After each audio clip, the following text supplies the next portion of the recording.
A quick like and subscribe really helps our channel grow and allows us to bring you even more amazing content. Thank you for your support. You know, it was the kind of night you don't even think much about it all until later on, the evening when your casual remark spirals into something much bigger and more sinister than you could have ever predicted. My boyfriend, Tom, had this tradition of making tacos every Tuesday, something he picked up from his late grandmother, so these weekly tacos had a significance beyond the standard Tex-Mex fare. So suffice it to say, when I offhandedly mentioned that the tacos tasted a bit off, I didn't anticipate the cascading series of events it would set into motion. It happened over dinner, the sort of typically mundane one where we'd chat about work and our future plans in the soft glow of candlelight. After a few bites, I noticed the meat tasted slightly different, a subtle tang that felt misplaced among the usual flavors. Tom watched me expectantly, waiting for my reaction as usual. I hesitated but told myself honesty was the best policy, so I blurted out, "I'm not sure what's different, baby, but these aren't quite up to the usual standard." His slight nod seemed accepting, the way he always took feedback with a calm demeanor. But something flickered in his eyes that night, an uneasy shift that I chose to ignore. The first indication that something was amiss came later that night as I was brushing my teeth. Behind me in the mirror, I caught sight of Tom just standing in the hallway, unmoving, his eyes fixed on me with an almost unnerving intensity. "Is everything all right?" I asked, mouth half full of foamy toothpaste. He didn't answer immediately, just continued to watch me with that odd expression before slipping back into the shadows without a word. I should have been more concerned, but there was a rational part of my brain that quickly dismissed it as one of those late-night zombie states we all wander into from time to time. The next morning, however, I found the kitchen in an unexpected state of disarray, the counters cluttered with various ingredients, half-used spices, and a sticky residue coating every surface. At first, I thought maybe Tom had needed to recreate the tacos to perfect them. He was a bit of a culinary perfectionist that way, but when I saw him later, he acted as if nothing was out of the ordinary, chatting away about his day while completely sidestepping any mention of the previous night's culinary debacle or the early morning mess. As the week dragged on, Tom's behavior grew more peculiar with each passing day. He'd become painstaking in his kitchen activities, spending hours behind closed doors, where I could hear the rhythmic chopping of knives and the sizzling of pans interspersed with whirring blenders. Sometimes I'd step into the kitchen only to be gently, but firmly, ushered away, Tom insisting he wanted to surprise me with his latest creations. But every meal that followed was exactly the same: tacos, tacos, and more tacos, each plate more elaborate and garnished than the last, yet there was always an undercurrent of that strange, unidentified flavor that seemed to grow more pronounced after each iteration. I should have felt spoiled by the attention, but his fixation was beginning to unsettle me. When I returned home one particularly dreary Thursday evening, I noticed Tom had disappeared somewhere. His car was absent from the driveway. It was unlike him to leave without a word, so I began to search the house. Eventually, I ventured into the basement, a place I usually avoided due to its labyrinthine clutter of stored memories and unfinished projects. The air was cooler there, tinged with that distinct earthy smell of old wood and forgotten things. As I navigated through boxes and miscellaneous objects, I stumbled upon a disturbing scene: a small makeshift kitchen setup, a fold-up table cluttered with various herbs unfamiliar to me, some with colors so deep and strange they almost looked extraterrestrial. What truly caught my attention, though, were the notebooks, pages upon pages of notes scribbled in Tom's hasty scrawl, detailing each meal he'd made and various experiments in search of the perfect recipe. But much of the text was incoherent, filled with symbols and a language I couldn't understand, peppered with drawings that looked like twisted, nightmarish versions of kitchenware. In hindsight, I should have backed out right there and then, but curiosity mixed with an unsettling dread propelled me further into investigating. That night, as Tom slept beside me, seemingly blissfully unaware, I couldn't shake the visceral feeling of unease that clung to me like a heavy fog. My dreams were harrowing and filled with images of those twisted drawings come to life. Creatures constructed out of utensils and flesh, writhing and advancing towards me in a distorted rhythm that followed the beating of my own heart. When I woke, drenched in a cold sweat, I found Tom absent once more, the space beside me still warm, indicating he'd only recently risen. It became clear I needed answers. Every instinct screamed that something was deeply wrong with this once charming, taciturn man I thought I knew. Delving into his personal belongings was not my proudest moment, but I needed to understand. Hidden at the back of his wardrobe, beneath piles of clothes he rarely wore, I found the final document, an old, leather-bound journal that looked much older than anything Tom should possess. The journal belonged not to Tom, but to his grandmother, the one whose legacy inspired Taco Tuesdays in the first place. Her handwriting was a careful, sloping script that spoke of her love for her culinary crafts, until it twisted into an obsession eerily similar to Tom's escalating mania. There were references to places and people unknown to normal society, whispers of an ancient recipe once passed from chef to chef, all of whom ended up succumbing to its strange allure. There was a darkness attached to this heritage of culinary perfection, something that demanded more than just skill but an unnatural, sacrificial devotion. It dawned on me with horror that ever since my small critique, Tom had been pulled into the same spiraling madness that had claimed his grandmother. They were all searching for that elusive taste, a taste of something forbidden and inescapable.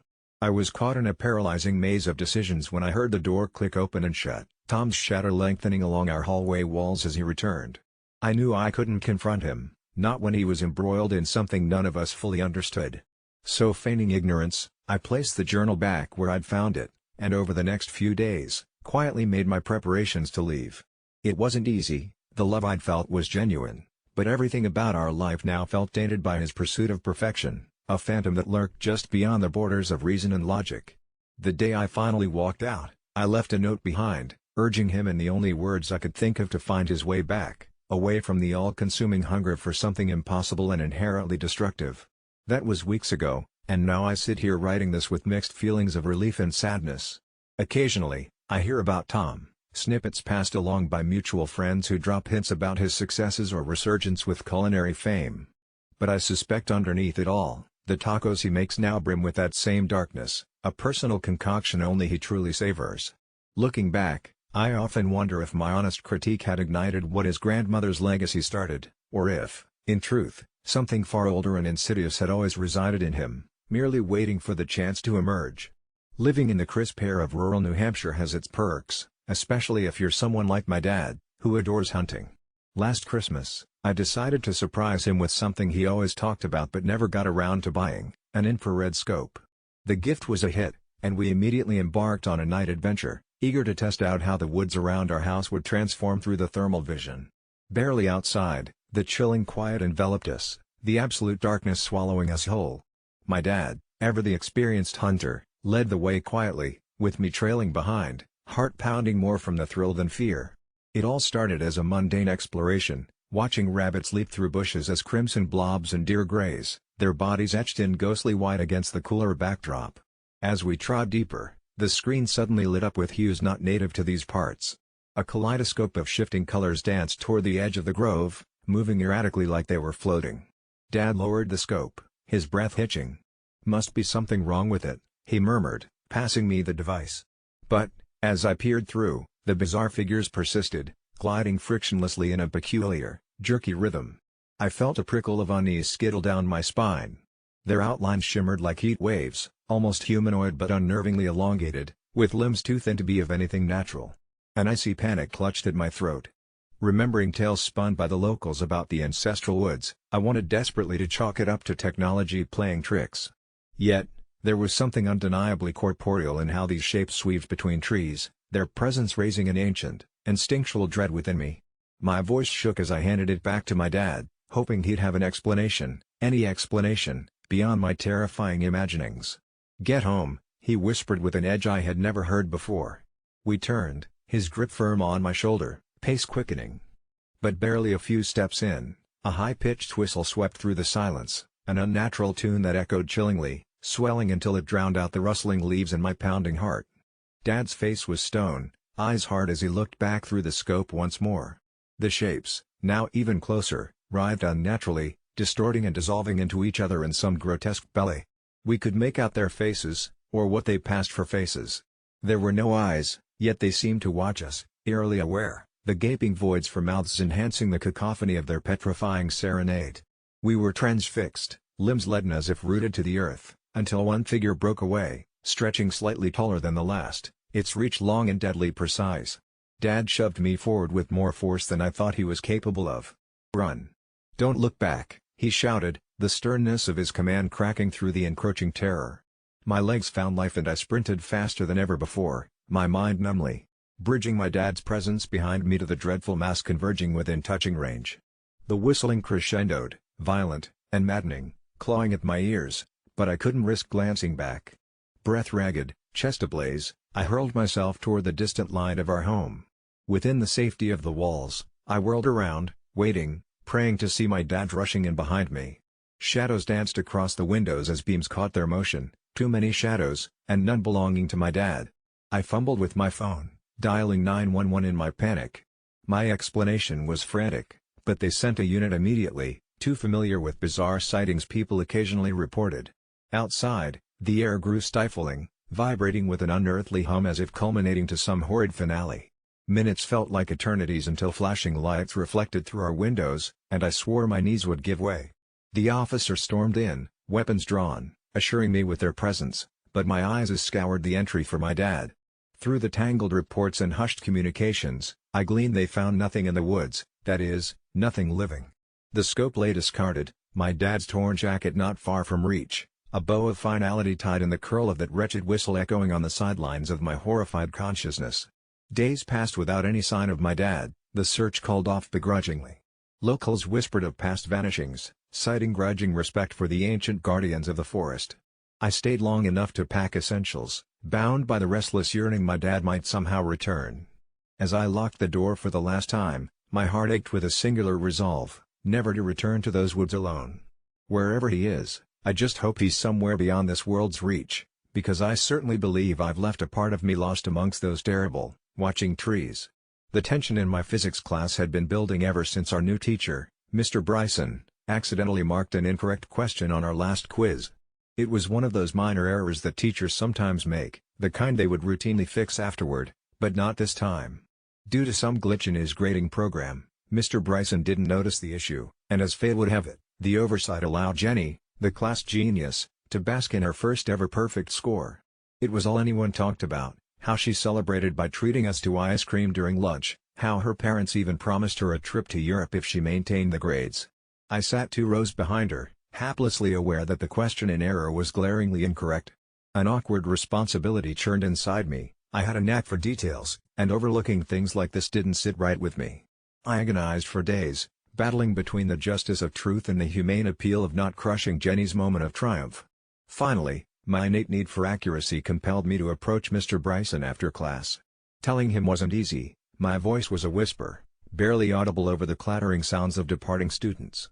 His brow furrowed as I pointed out the error, and while his lips tightened into a thin line, his eyes conveyed reluctant acknowledgement. He thanked me for my honesty, and I left with my heart pounding. By the next day, an ominous cloud seemed to cast a shadow over the entire school. Word had spread like wildfire, albeit not accurately, as rumors twisted me into a villain who snatched away Jenny's dreams. I could almost feel the stares boring into my back in the hallways. The universe had a peculiar way of turning right into wrong, but this felt darker, conspiratorial. Even the weather seemed to echo the whispering animosity. Gray clouds hung low, the air damp with an impending downpour that added an eerie ambience to the unfolding drama. I tried avoiding eye contact, feeling the prickly sensation of being watched. Jenny hadn't been to school all morning. Word was, she had fallen sick. I felt queasier with each passing period. Then came the lunchtime confrontation in the absence of Jenny. Her groupies cornered me, their expressions a blend of accusation and bewilderment. They demanded a retraction or, at the very least, an apology. But could you truly apologize for seeking the truth? My mind reeled, desperate for a way to convey that I meant no harm, that the real struggle had been internal, and perhaps equally costly. As the day dragged into ominous twilight, the school seemed to shapeshift into something ancient and haunted. Whispers turned to ghostly echoes as unfamiliar chills ran down my spine when I walked past the art room. Was it my mind, heavy with guilt, playing on my imagination, or did the shadows in the corridor shift slightly when approached, as if retreating into their age-old refuge? My footsteps fell into a rhythm, one that seemed strangely synchronized with another set of steps, ones that halted when I did and resumed just a split second later, always lurking just behind me. I couldn't discern whether they belonged to a fellow classmate or an unseen force manifesting from the deeper layers of my subconscious guild. The bell finally heralded the day's end, but the dread that clung to me only thickened as I journeyed home. That night, as I lay in bed, trying to stave off the relentless anxiety, a notification pinged, a message from an unknown sender in my school's group chat. It was a video taken from a hallway security camera, grainy and cut, showing me speaking to Mr. Bryson after class. The caption read, "You can't hide from the truth." My stomach twisted, The universe seemed to conspire against me, or perhaps this was a test, a twisted check of moral integrity. Unable to sleep, I paced my dimly lit room. Shadows moved like liquid nightmares across my walls, and the restless wind outside pelting against my windows began to resemble an insistent tapping, a gentle prodding at the edge of my budding paranoia. I checked my messages again, only to discover it wasn't just a video. Now there were texts from classmates, some supportive, others vicious and laden with thinly veiled threats. My fading resolve slammed against a brick wall when I saw a message suggesting I had broken something fragile within Jenny, something not just academic. The next few days blurred into a cold repetition, each filled with not-so-subtle hostile glances and an overwhelming sense that something vital was changing in the fabric of my reality. The school didn't bother with the cookie-cutter complaints anymore. There was unspoken tension across classrooms, the kind you could almost touch. Jenny returned with shadowed eyes, her once vibrant presence now muted.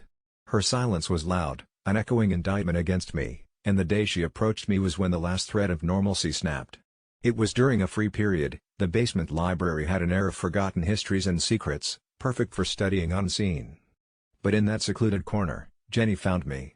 Her voice, though directed at me, seemed to carry the weight of someone speaking from two dimensions, one real and the other burdened by a hidden, eerie realm.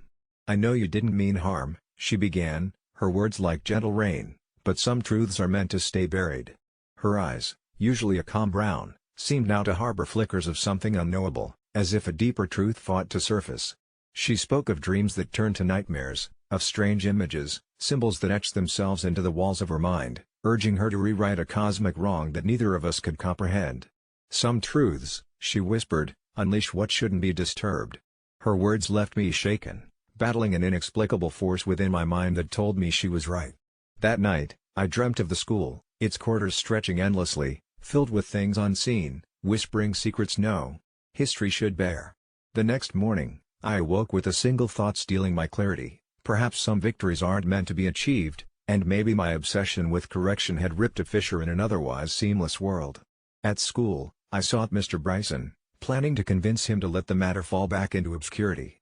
But his absence resonated as strange. Students mingled rumors of resignation, until it was announced he had abruptly transferred, the reasons shrouded in polite mystery.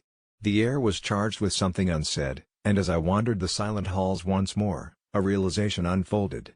In my quest for righteousness, I had defied more than just human error. I had awakened something ancient, a lurking awareness within the very bones of the school.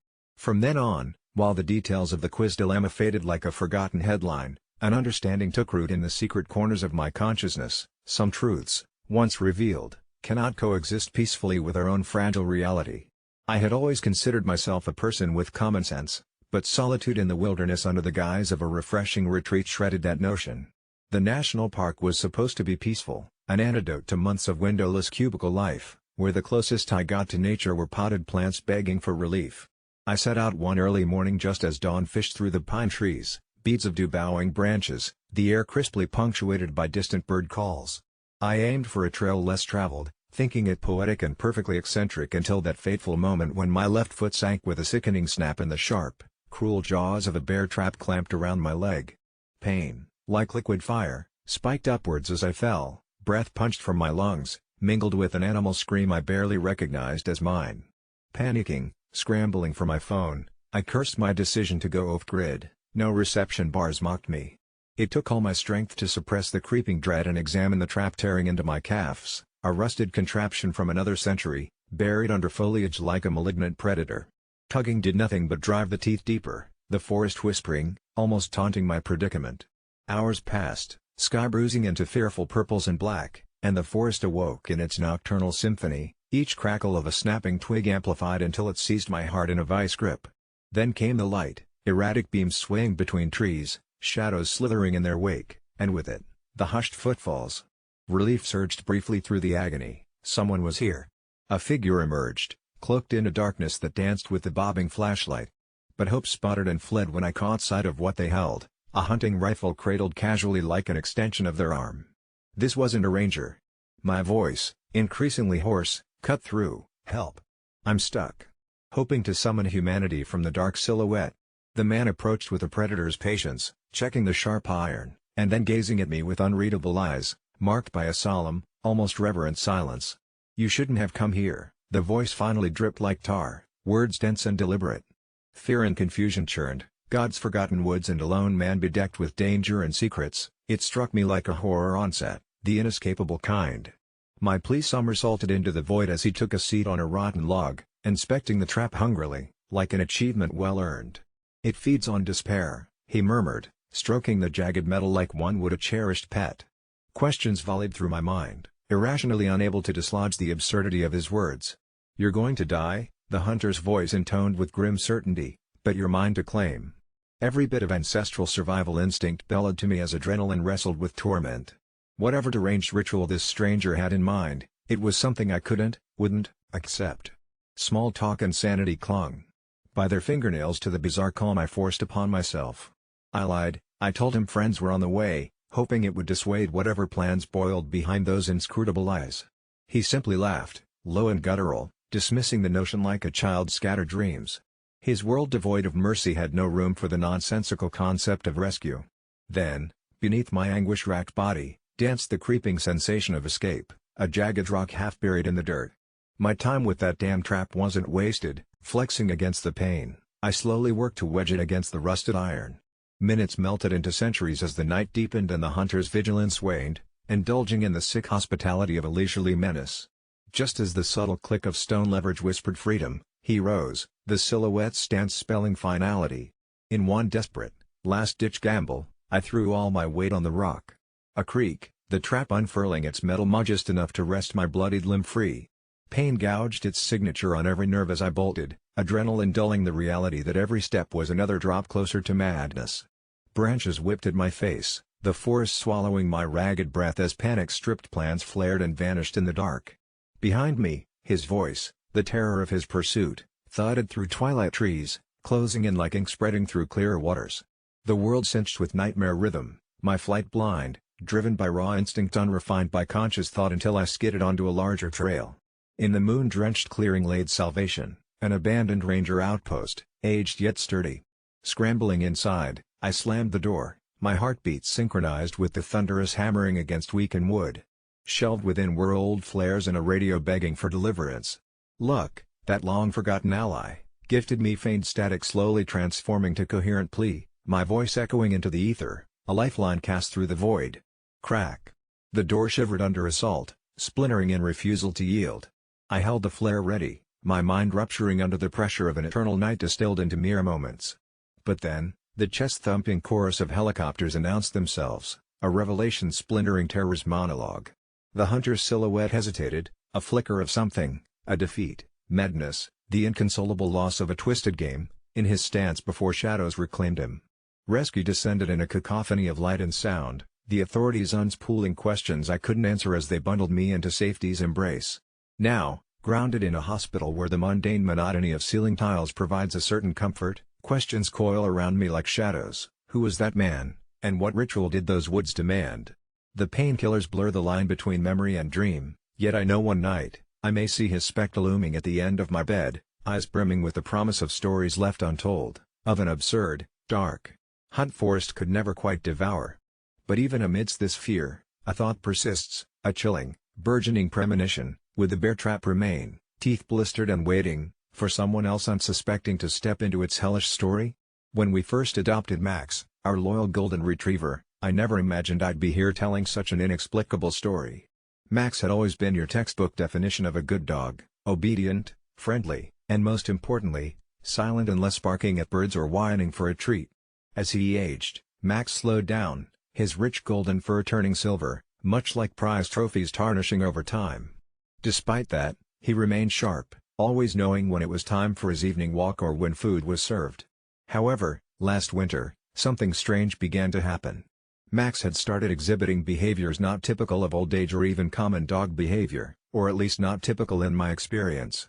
It started with subtle changes, like staring at dark corners of the room, his eyes tracing invisible patterns on the walls. I chalked it up to old age, maybe his sight was going after all. But then, one cold night in January, I heard it, a sound that sent chills crawling up my spine. I lay in bed, caught between the cusp of dreamland and waking reality, when a whispered voice shattered the silence. "Help me," it said, so soft I thought it might have been the wind. But the wind doesn't whisper in English, And it doesn't come from the foot of your bed.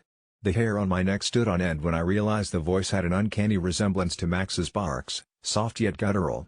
I was about to dismiss it as some bizarre trick of a dream when Max, lying at the foot of my bed, whined softly, his eyes locked onto mine with an intensity that screamed urgency. I shook my head, convinced I was reading too much into it, yet a part of me couldn't shake the feeling there was more to this. Every night, without fail, the voice returned, each time more distressed. "Please, help me," it pleaded, and I began to wonder if Max was trying to communicate something. The whispers were clearer now, but always just on the periphery of understanding, like an incomplete puzzle. I started recording these occurrences, thinking maybe I could catch something definitive, but every playback only echoed the hollow silence of my darkened bedroom. My friends laughed off my concerns, teasing that I watched too many horror movies, but the whispers were relentless, a nightly ritual I dreaded. I conducted some research about animals sensing paranormal activities, but the accounts I found were either inconclusive or clearly made for entertainment. Desperation led me to try other avenues.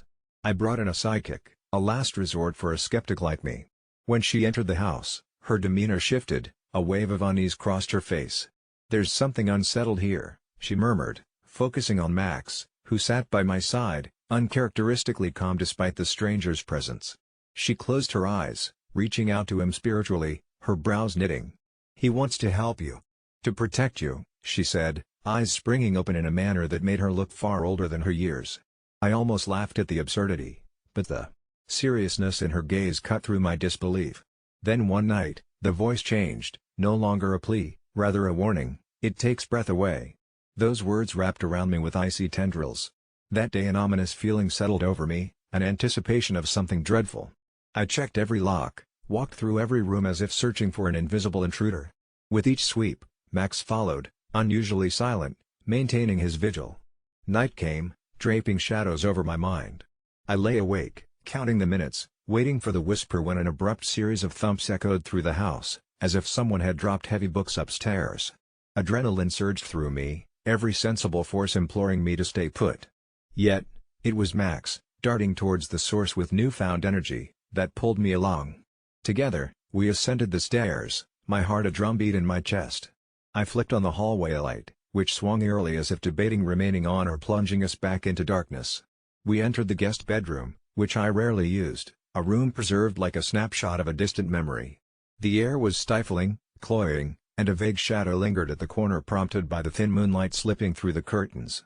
Max growled, a low rumble that resonated the understanding of a defender. My own breath felt heavy, time stretching impossibly as I strained my eyes to see what he was seeing. With sudden clarity, it appeared, a silhouette, not entirely humanoid, standing there, vague, menacing. Panic seared through me, an urge to flee screaming through my limbs, but I stood frozen, unable to look away. The shape moved suddenly, jerkily, and something in Max shifted too. He lunged, his body ignoring the weariness of age, barking with fervor I'd never seen before, driving the shadow back, away from me, as if physically manifesting his own protective aura. In the chaos, I grabbed a flashlight, casting a blinding beam across the room.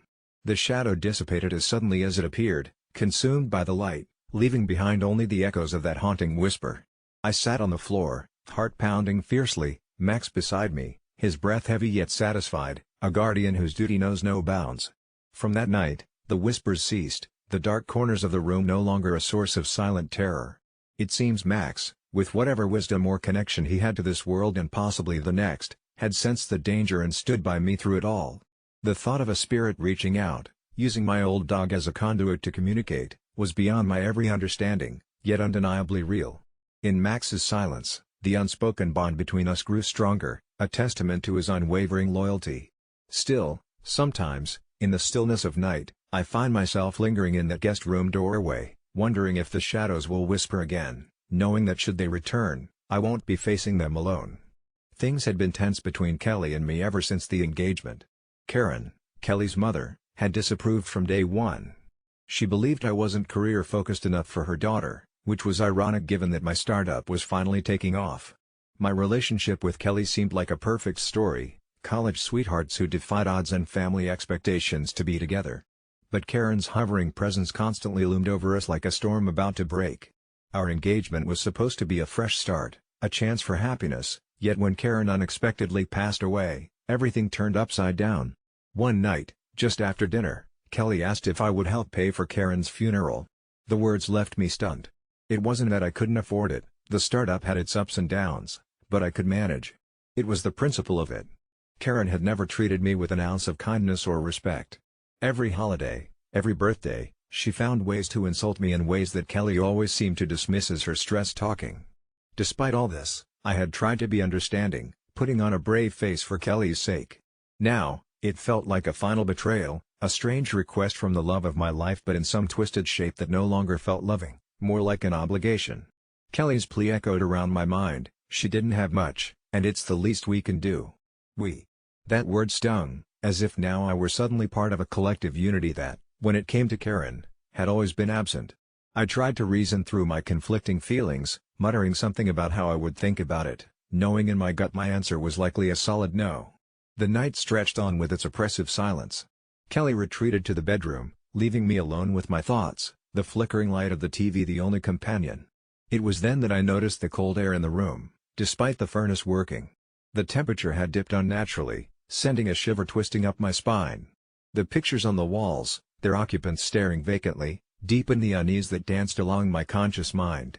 Just as I dismissed it as nothing more than a freak draft, the light flickered once more before plunging the room into darkness. A power outage? Yet it felt more personal, somehow. The atmosphere grew heavy, pressing against my temples as my own heartbeat filled the silence. Fumbling for the flashlight on the coffee table, I called out to Kelly, but she didn't respond. The feeble beam cut through the dark, casting long shadows that seemed to quiver with life. As my eyes adjusted, I saw her, Karen, or at least something that wore her face. She stood by the window, illuminated by the ambient glow of the streetlights filtering in. Her expression was twisted in hatred, every part of her resonating the disdain she'd shown in life but now magnified, amplified. She didn't move, didn't speak, yet a voice filled my head, dripping with contempt and malice. For all you took from her, you owe her this much. My heart pounded in my chest, my breath quickening as I stumbled away. This wasn't real, couldn't be real. The specter vanished as abruptly as it had appeared, leaving me shaking, questioning my sanity. But the chill remained, permeating the very air. Kelly was still not responding, and a dread clawed its way through me as I pushed the bedroom door. It opened softly to reveal her peacefully asleep, completely unaware of the turmoil that had taken place within our home. I couldn't bring myself to wake her, not like this. Instead, I lay beside her, eyes fixed on the ceiling, chaos swirling in my mind. The next few days were a blur.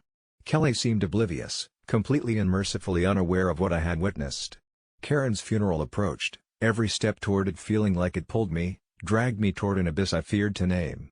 As much as I tried to convince myself it was all stress, all the hallucination of a mind overworked, depleted, the memory clung to me. Every shadow seemed to hide her, every cold draft was a whisper of her presence. The day of the funeral arrived under gray skies threatening rain. I decided, in a moment of clarity or perhaps surrender, that I would contribute.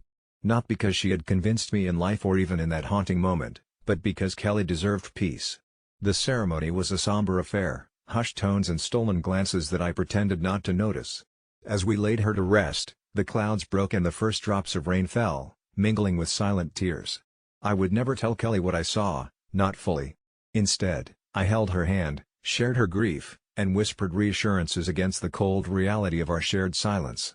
Yet, every so often, in the quiet moments when the world fades, I feel a chill, a reminder of that darkened room, of promises extracted from the depths of fear. And as much as I want to believe in moving on, some specters never fully release their hold. When I learned of my younger daughter Jenny's engagement, I couldn't have been prouder, a feeling every father dreams of. Her fiancé, Dave, was a charming, humble guy who seemed to adore her. They'd met in college, he was quirky but had a backbone and heart of gold. As the father of the bride, I embraced the ceremonial duty with joy. We booked the most enchanting vineyard for the event, and I promised Jenny we'd cover every expense, an indulgence I never imagined offering any of my children. This was my little girl's fairy tale, and I was determined to make it a reality. However, I never anticipated the chilling unraveling of family bonds that it would stir beneath its glossy surface, twisting happiness into something hauntingly unrecognizable. My eldest daughter, Ella, had always been more restrained, favoring pragmatic choices over fanciful ones. She had married her childhood sweetheart, Mark, in a modest church ceremony 4 years prior.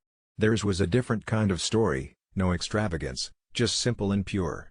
We offered to contribute, but Ella, valuing independence, insisted she and Mark handle the costs. We respected their decision, never suspecting it would plant seeds of apprehension that would later flourish into ominous tension. The first tremor of discontent arrived when Ella phoned me 2 months before the wedding, her voice strained, hinting at some underlying frustration that lurked beneath polite conversation. She inquired subtly, "Dad, you're covering all of Jenny's wedding, right?" Affirmation on my part was met with a pause, a telling silence loaded with unspoken words. As the wedding preparations continued, subtle oddities began to manifest. Ella, who had always been supportive of her sister, grew more withdrawn. I'd catch her observing the cascading rolls of white silk or the ornate arrangements, her expression betraying a struggle she was trying desperately to mask. One night, sitting in the backyard where we had shared countless stories, I confronted her about it, pleading for honesty. Ella confessed feelings of being slighted, of an inequity that shattered the sisterly camaraderie they once shared. It was as if my decision to finance Jenny's nuptials had rewritten the narrative of Ella's simpler union, painting it in lesser shades.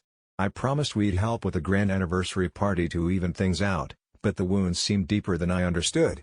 The evening before the wedding, in the dim light of an autumn twilight, things began to unravel more sinisterly.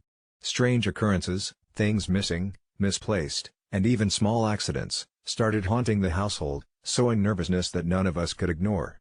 Jenny's veil vanished, then mysteriously reappeared on Ella's dresser, delicate lace shredded as if caught in a thorny snare. Jenny was understandably upset, but Ella firmly denied any involvement, the accusation bringing her to tears. I was torn between my daughters, caught in a tempest where logic was elusive.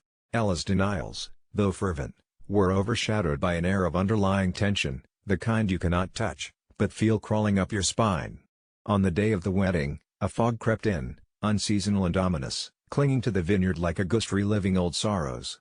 A sense of unease settled over the attendees, a chill that dulled the bright chatter of guests into muted whispers. The moment Jenny appeared, radiant and full of love, a horrifying moment shattered the celebration. As she walked down the aisle, the music stopped abruptly, replaced by an eerie silence. Ella, sitting in the front row, seemed utterly transfixed, her eyes wide in disbelief, focusing on something invisible to us all. In the eerie quiet, the chandelier overhead began to flicker, casting grotesque shadows that warped jubilant expressions into masks of dread. Then, just as quickly, it fell, crashing down in a deafening, heart-stopping instant. Chaos erupted, people screamed and ducked for cover. Miraculously, no one was hurt, but the terror of the moment left its mark. Among the ensuing pandemonium, Ella lied sprawled on the grass, eyes shut tight, as if battling demons no one else could perceive. It was then that she spoke, her voice laced with something far more sinister than sibling rivalry. "It's not just jealousy, Dad. It's the house. It knows." Despite my logical mind screaming to dismiss it, an eerie familiarity washed over me. I recalled how, soon after moving into the house after Ella's birth, the previous owners had warned us of strange energies. We laughed it off as superstitions. Ella's return to the house for the wedding had been enough to reignite whatever had lain dormant, her unspoken fears now manifesting as a force we could no longer ignore. Decades-old latent resentments and fears had found a vessel in Ella's jealousy, harbored so deep that they stirred malevolent whispers within these walls.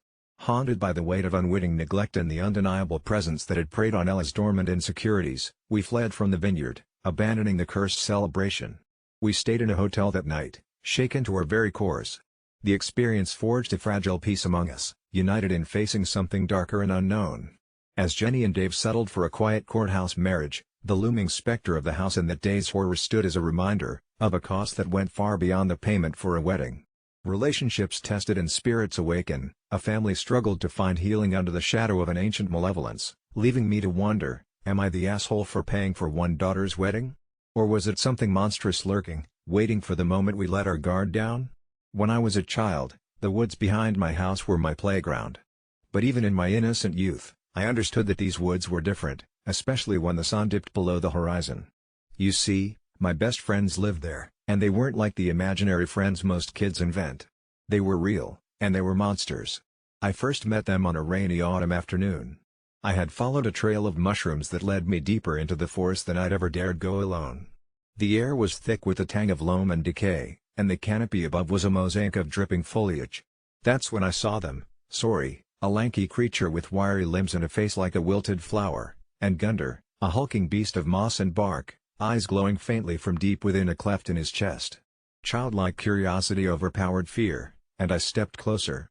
To my surprise, they didn't run. Instead, they studied me with something akin to interest. Our communication was silent, yet I understood them intrinsically. They weren't monsters in the fairy tale sense, but beings of the forest, woven into the very fabric of the earth. Our friendship grew in stolen moments and whispers carried on the wind. They showed me secret paths and taught me the language of the rustling leaves. In return, I brought them stories of the human world, tales of bright classrooms and the strange magic those places held. My parents never knew where I spent my afternoons. To them, the woods were just a wild stretch of wilderness to be wary of. They didn't know it was a refuge, a place where laughter echoed without judgment and where my heart beat in harmony with the forest. As the seasons changed, the woods transformed with a kind of magic I can only describe as timeless. Sori and Gunder would often vanish, sometimes for days, only to return with tales of migrations and strange happenings in distant groves. One winter night, Sori led me to a frozen pond, where the ice formed patterns like spiderwebs. As I skated on its surface, an unnatural stillness enveloped the air. That's when the ground beneath me quivered, and cracks webbed out from where I stood, singing a sharp, crystalline song that filled the night. I didn't fall. Instead, I was lifted by an invisible force, carried back to the shore by an unseen hand. It was then I realized how much the forest, and my friends, cared for me. Over the years, my parents started to notice the time I spent wandering outside their watchful eyes. They warned me of predators and dangers, tales passed down through generations, stories meant to keep children close. But they didn't understand, the real danger lay not in what I could see, but in losing the connection I had forged. As I entered my teenage years, life inevitably drew me away with promises of adventure beyond the forest. High school, friends, responsibilities, these became my focus, and my visits to the woods grew infrequent.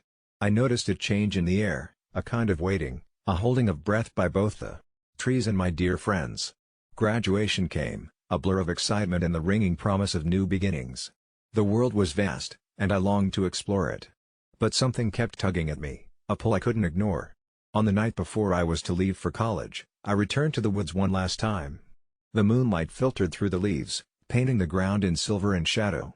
I found Sori and Gunder waiting for me by a circle of ancient stones, their forms more ethereal than I remembered. Time had worn them gentle as though the edges of their shapes had been softened by patience and longing. There was a sadness in Sori's eyes, a deep understanding that I was moving on to another chapter they couldn't be part of. Gunder's large form loomed reassuringly still, emanating a warmth that spoke of quiet acceptance. We stood there, my heart heavy with the weight of imminent goodbye. They didn't speak, yet their presence was enough, a silent vow of eternal friendship. Before I turned to leave, Sori reached out, brushing a feather-light touch against my cheek, leaving behind a lingering tingle of comfort. As I stepped back into the world that night, I knew a piece of me remained with them, interwoven in the tapestry of the forest. Years passed, and life continued to pull me farther away. Yet, memories of my friends in the woods stayed vivid, a secret story that grounded me when the rest of the world became unfathomable. On the rare occasions I returned, the forest welcomed me like it always had, as though time stood still in those woods. But Gunder and Sori were no longer there. Even still, their essence lingered in the gentle rustle of leaves and the crisp smell of pine, a comforting reminder that somewhere, they still watched over me. Although my best friends were monsters, they taught me about the profound beauty in things others might fear, showing me that true friendship transcends the boundaries of form and time, resonating in the soul long after the echoes of childhood fade. For years, I worked the night shift as a 911 operator in a small town, passing my time in a dimly lit room filled with the monotonous hum of computers and the static of radios. We were a tight-knit group, bonded by the endless stream of emergencies filtering through our headsets, each of us hardened by the chaos, yet silently softened by the few miracles stitched into the fabric of disaster. There was Mary, the steady hand and soothing voice that could calm the panicked heart. Beside her was Dave, the graveyard shift jokester whose laughter hid a weariness none of us dared address. Then there was me, ever the listener, the silent communicator who grappled with every call, haunted by the voices that echoed long after the shift ended. We thought we'd heard it all, the shrill screams of fire, the frantic cries of a robbery in progress, the chilling, desperate gasps during a violent storm, but nothing prepared us for the call that shattered our understanding of reality. It was just past 2 a.m. when my phone line crackled to life, an almost fleshy whisper slithering through the static, sounding like it echoed from miles away, or perhaps from another world altogether. A child's voice carried over, trembling, the words hitching like they were climbing over sobs. "Help me," they pleaded. "The man in the mirror won't leave." A peculiar chill crawled down my spine, a sensation foreign to my otherwise jaded senses. It wasn't unusual to catch prank calls or cryptic messages from sleepless pranksters, yet there was a haunting sincerity to this plea, a raw desperation that suggested a tangible terror. I followed protocol, asking for the name, the location, but the reply I got was a gut-twisting, "He's here now." He just smiled. The line went dead, leaving my heart pounding like a frantic fist against a locked door. A chill silence fell over the room, an oppressive blanket of unease that settled thickly. Everything felt wrong. The displaced shadows cast by flickering monitors flickered menacingly. Mary, sensing my distress, glanced over, her quizzical look shifting to one of alarm upon seeing my expression. Without a word, I replayed the call, amplifying the whisper through the central speakers. Each pause, each distorted breath echoed, twisting into something sinister and alive. The air crackled with tension, a tangible electric hum as though the room itself was reacting.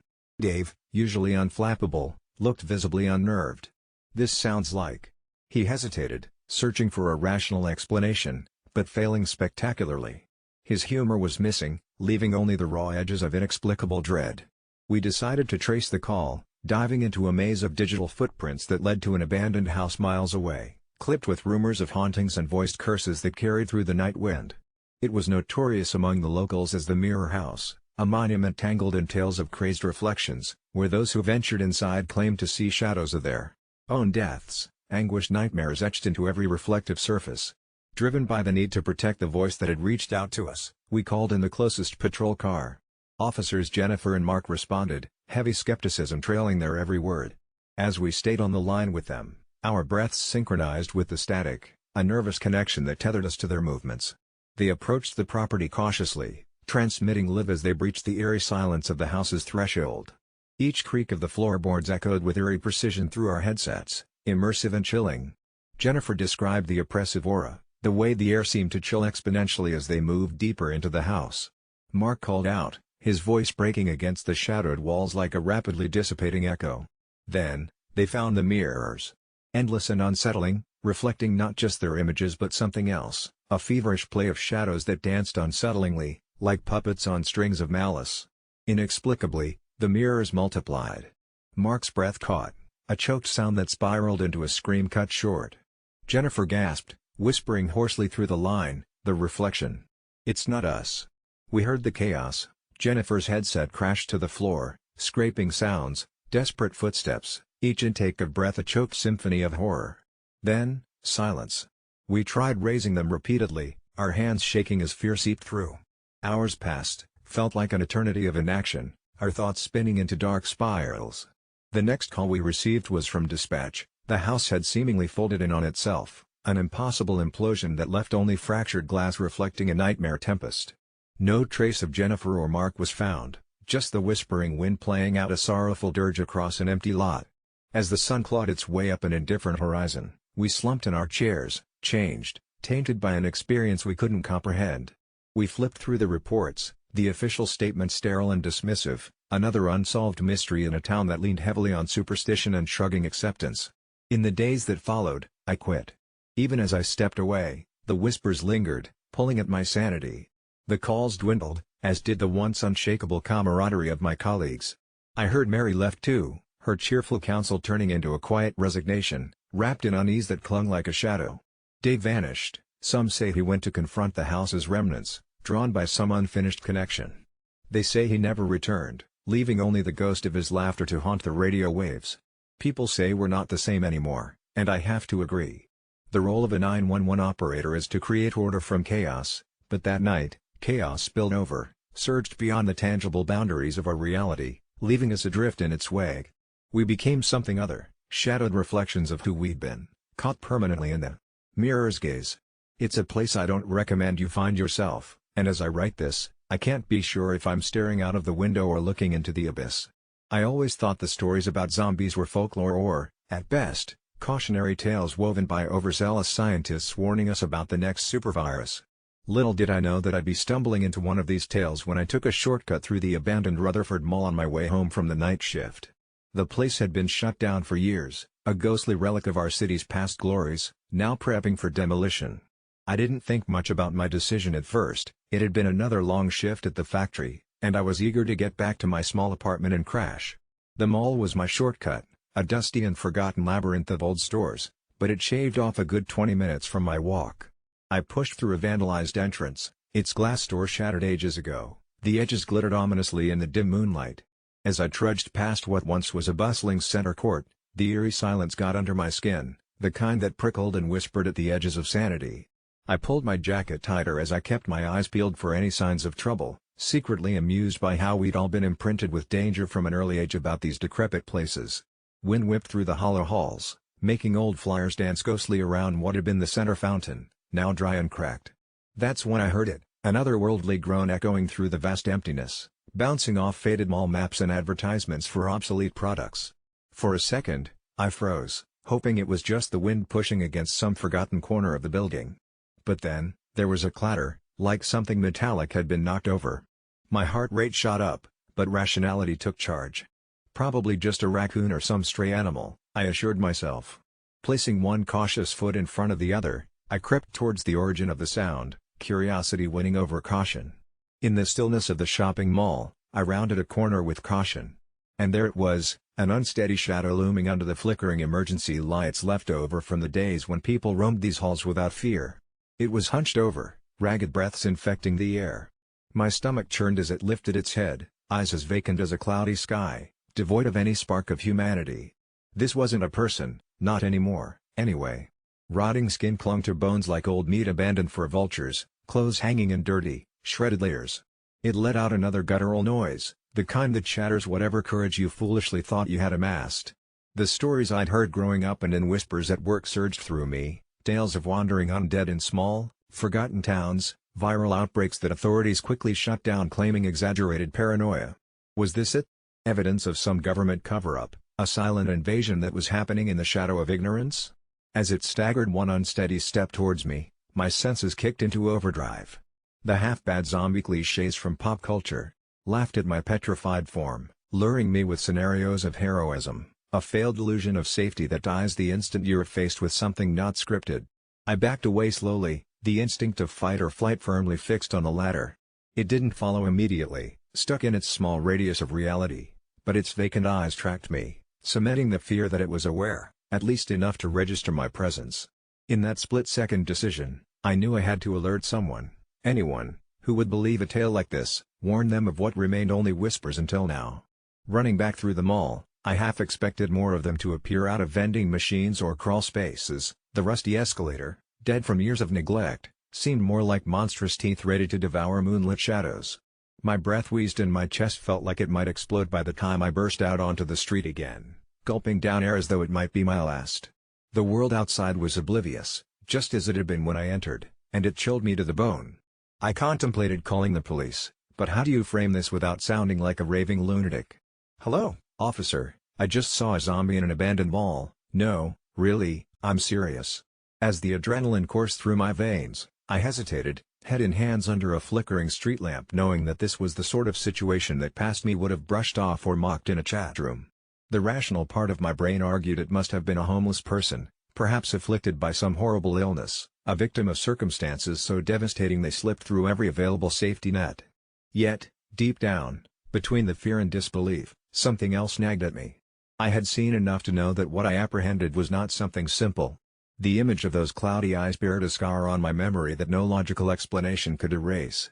As I finally gathered my wits enough to head home, avoiding dark alleys and secluded routes, I wondered if this was a singular encounter or the beginning of something darker. As I slipped inside my apartment and deadbolted the door, the thought wouldn't leave me. Maybe tomorrow, or a week from now, this would all end up being a misunderstood myth, or maybe, just maybe, it was a warning, waiting to unravel into our unsuspecting lives. When my therapist, Dr. Hendricks, suggested the experimental therapy session, he regarded it like magic, sprinkling my life with transformative stardust that only a few privileged souls got to experience. The air in his office hung with a thick, lingering anticipation crammed with books wearing the dust of forgotten centuries. Dr. Hendricks, An eccentric blend of sharp eyes and warm demeanor, leaned forward and said, "This will change your life, Claire." My heart, hopeful and reckless, danced at the promise. He called it subconscious immersion therapy, and I was the perfect candidate, a young, resilient mind tormented by the echoing unrest of an untraceable anxiety. The concept was deceptively simple. I would plunge into a guided journey inside my subconscious, mining the depths of my psyche to confront and understand the fears that tethered me to sleepless nights. Within the safe boundaries defined by Dr. Hendricks, my consciousness would be expanded and narrowed all at once, peeling back the layers of my mind like an onion, until the pungent core was finally revealed. The session began with me lying on a plush chaise, listening to the rhythmic, dulcet tones of a metronome as a strange device was placed on my head, connecting me to the computers that hummed a low, comforting lullaby. "You're going to feel a slight tingling sensation," Dr. Hendricks explained as his words swirled around me like leaves caught in a gentle autumn breeze. I nodded, feeling a prickling warmth bleed through my veins, each pulse a promise of transcendental revelations. As my eyelids fluttered shut, the world receded, leaving behind the shadow of the metronome's resolute ticks. That's when I became aware of the darkness, a profound, all-encompassing void that was both a blank slate and a canvas waiting to be tainted by buried memories. Instead of fear, a deep and curious respite cradled my consciousness, urging me to explore further. Suddenly, I was standing in my childhood bedroom, the walls still painted with wildflowers my mother had lovingly stenciled in my youthful days. Moonlight danced through the sheer curtains, casting intricate patterns on the hardwood floor. Everything was eerily untouched by time, except for the photograph by my bedside, one that was never actually there. My hands trembling, I picked it up, revealing an image of a family dinner. Except it wasn't from my memories, I'd never seen these people before. They laughed, their joy infectious in a memory that wasn't mine to begin with. The sensation of unease intensified, like a spider crawling up my spine. But the room, as if alive and sentient, urged me forward, inhaling and exhaling with a life of its own. Distant whispers echoed in the hallway, compelling me to step through the door. My feet, leaden yet determined, carried me towards the voices that slithered through the walls, a chorus of people trapped in the folds of my subconscious. I found myself in a grandiose dining room, a mishmash of periods, clashing from ancient to modern, a kaleidoscope of time lost and forgotten. At the table sat figures with faces blurred as though out of focus in a dream. It was terrifyingly familiar, like trying to recall a nightmare upon waking. The figures engaged in a symphony of garbled conversations, their voices rising and falling in chaotic crescendos around me. Among them was a mirror, old and cracked, reflecting not my face but a tapestry of emotions, rage, despair, love, all flickering in flashes like distant lightning. In that instant, the room shuddered, the illusion faltered, unraveling the threads of my fateful tapestry. Faces of the people in the photographs started forming clearer images, and one by one, they turned towards me, their eyes lifeless yet piercing as if questioning my presence. Panic carved its way into my chest but curiosity, relentless and seductive, urged me on. I stumbled backward, my fingers entwining in the web of lies my own mind had woven. With a blink, the scene dissolved, leaving me amidst a swirling mist, a timeless wasteland devoid of life. Here, a solitary figure waited, an elderly woman with eyes that matched mine, ageless pearls in a cavernous ocean of shadows. She sang a lullaby in a language I knew but couldn't place, resonating through my being until it unlocked memories I didn't know I had hidden. Glimpses of another life flashed before me, glories and mistakes woven into the tapestry I had partially unraveled. Before I could grasp the totality of this revelation, her voice penetrated my consciousness, a whisper that shook the core of my reality. Never forget that you are the architect of your existence, and what you bury will always find its way back to light. Suddenly, the room fell silent, the world frozen in its tracks as I gasped, my soul trembling on the precipice between discovery and despair. With a jerk, I awoke on the chaise in Dr. Hendricks's office, drenched in sweat and heart pounding like war drums. His eyes studied me intently, satisfaction, a veneer masking something far deeper, etched into his gaunt features. "You've seen it, haven't you? You've uncovered the truth," he stated in knowing calmness that unsettled me. But as I reached for words, I found my voice caged by the echoes of the mirror's emotions still reverberating within. In the days that followed, my perspective shifted, as did the world around me. Colors, brighter and more vibrant than ever, mocked my blind ignorance. Memories resurfaced unbidden, piecing together fragments of forgotten lives with mine as the centerpiece. Relationships crumbled under the weight of sudden, inexplicable knowledge I couldn't share without unraveling the very fabric of my existence. My connection with reality twisted like threads caught in a gale, each revelation shaping and reshaping who I thought I was. And Dr. Hendricks, always present in the shadow of my newfound awareness, kept warning me that the journey had only begun, that I must embrace or refute the riddled identity my subconscious had revealed. No longer anchored to the ordinary, I've been restlessly exploring the boundaries of my life, a dichotomy of light and shadow guiding my path. What I apprehended in that experimental therapy has unfurled an enigmatic labyrinth I am both terrified and compelled to navigate. Every night, I dip into dreams that fracture the line between reality and illusion, knowing that monstrous truths lie coiled in the heart of my existence, ready to ensnare me in their unforeseen embrace. This therapy dislodged more than I could have fathomed, it awoke a relentless metamorphosis, and I am forever altered, living on borrowed breaths among strangers I once called my own. When the advertisement for the revolutionary product popped up on my social media feed, it felt more like a godsend than a marketing ploy. The ad was simple: confession, no more onion growing or armpit smell. Antibacterial spray, guaranteed. The declaration was in bold, vibrant letters, and the testimonials beneath it spoke of life-changing freedom from odors once thought to be incurable. At first, I dismissed it as another snake oil gimmick, but after a particularly embarrassing incident at the gym where my body odor cleared the exercise room, the allure of a smell-free existence became too tempting to resist. My friends called me Rick, but the entire office had other nicknames: Stink Bomb, Funky Brewster, and my personal favorite, Ripeness Rick.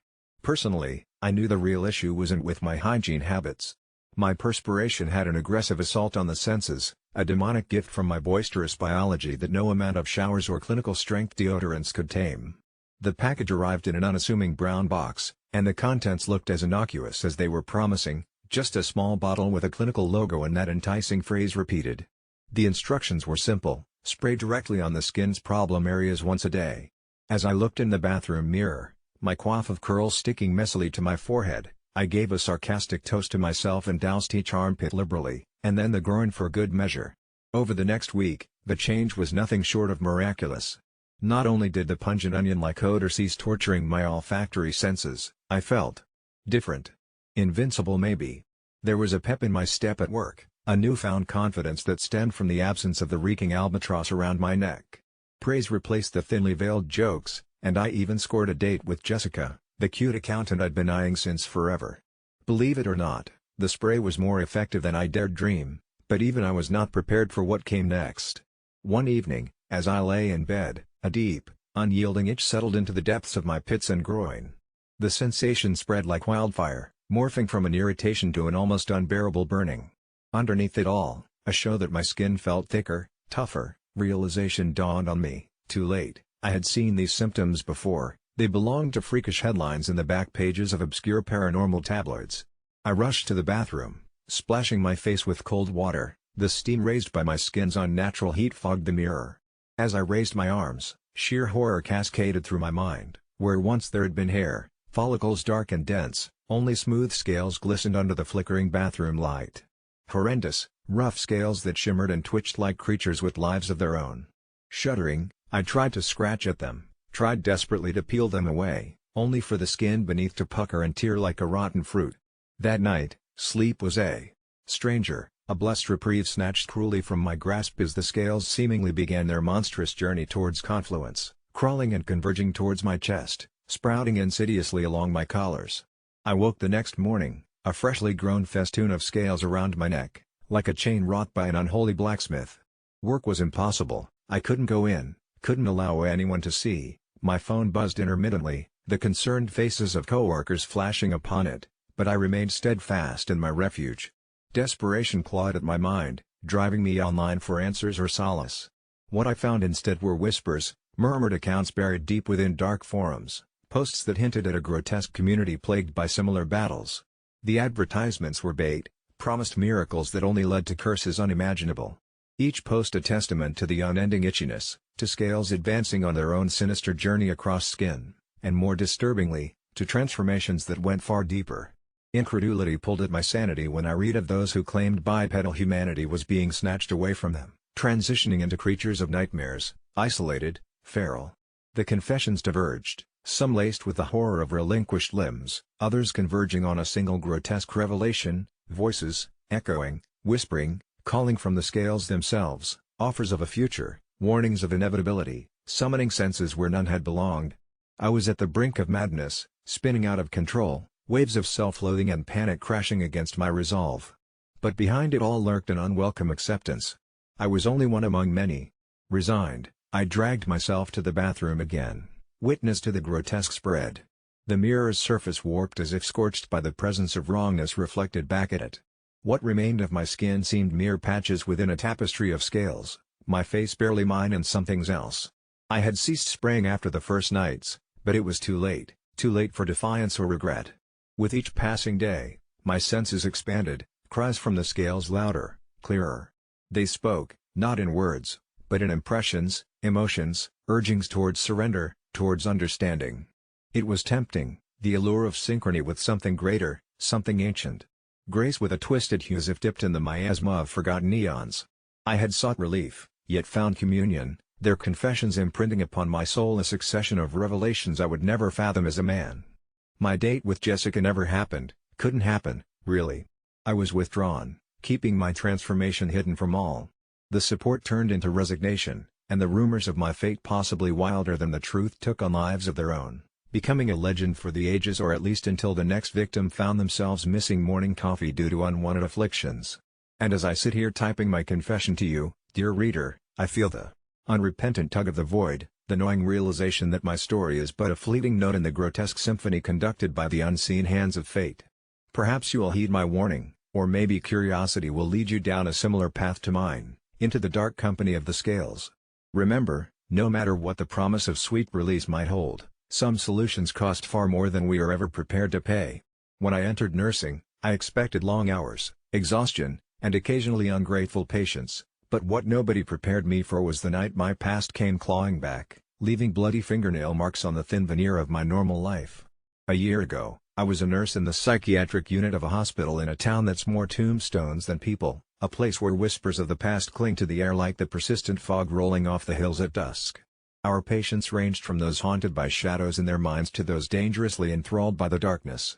One such patient was Lester, a middle-aged man with sad eyes and a spine-chilling calmness. Lester was admitted after a series of bizarre incidents in his neighborhood, pets disappearing and strange symbols carved into garden gnomes. He'd often ramble about a glaring unseen and warn anyone who would listen about an impending cosmic reckoning.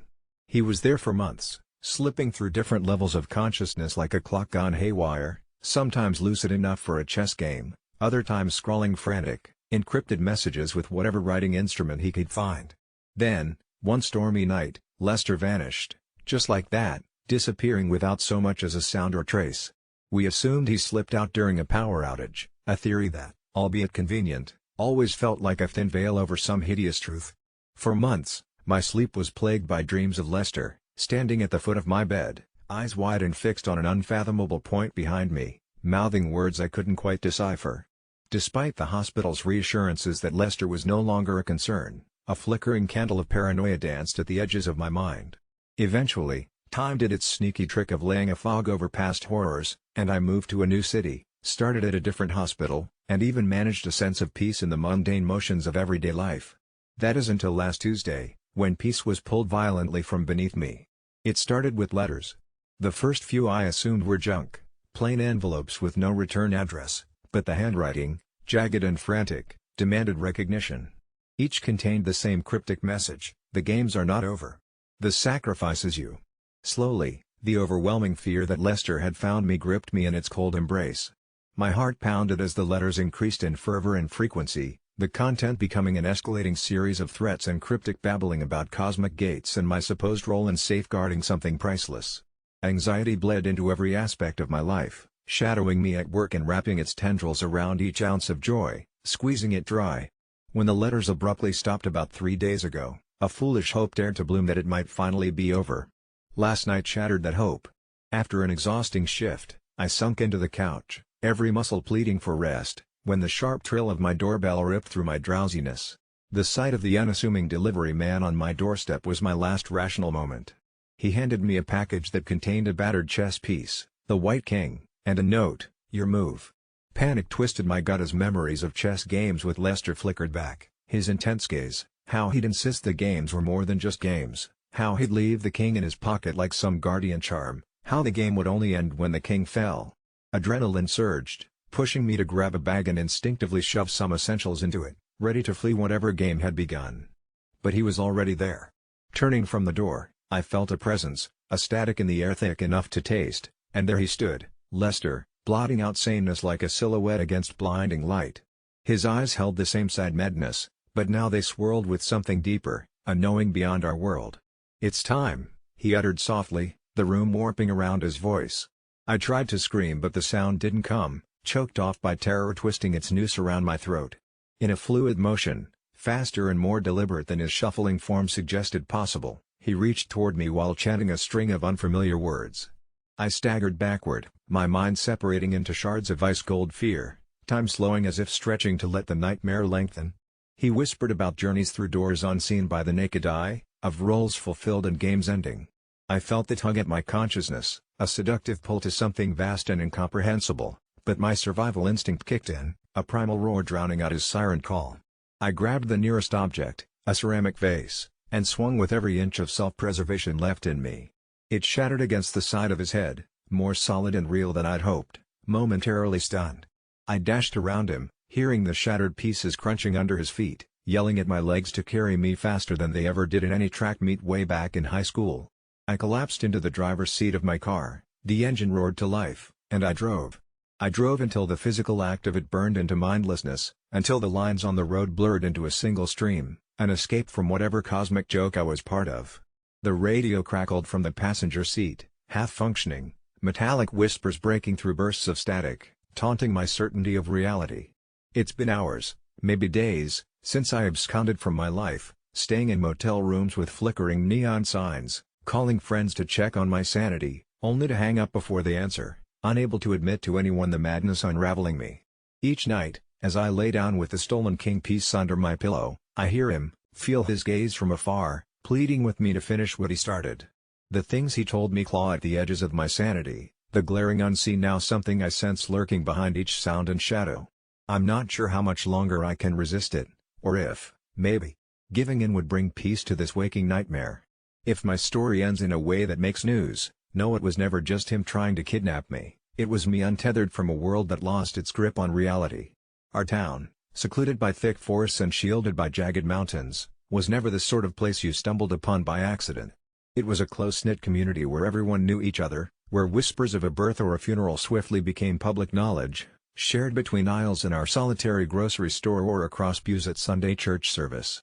That's why it became all the more unnerving when they first appeared, unwanted visitors who never walked into the store, never spoke to us, unraveling an eerie presence by simply watching. We noticed them perched on low roofs, lurking under the eaves, or standing at the edges of our fields, their dark silhouettes blending into the twilight. There was something unnaturally calm about their poses, their faces always dimly lit by the glow from a street lamp or slanting moonlight. They would watch everything, from our children's clumsy soccer games to intimate family dinners glimpsed through undrawn curtains. Their eyes never wavered, tracing every step with a curiosity that felt predatory. At first, we tried to ignore them, laughing off their presence as a quirk of local teenagers, or perhaps drifters passing through. But then bizarre events began to unravel, a dog found lifeless near the road with no signs of injury, an elderly couple waking to find all their doors unlocked despite the deadbolt's clicks echoing in their memory. Things only got worse when my neighbor, Alice, a retired schoolteacher, claimed loudly at the town meeting that she had seen one of them up close, their face pale and eyes reflecting a deep emptiness like a black mirror. She described how she had felt her thoughts unravel, a déjà vu that rattled her until she found herself standing in her living room, hours lost, her cat hissing in the corner. The authorities were not much help, the sheriff contending it was all another migraine-induced nightmare, despite how our fear flickered into desperation.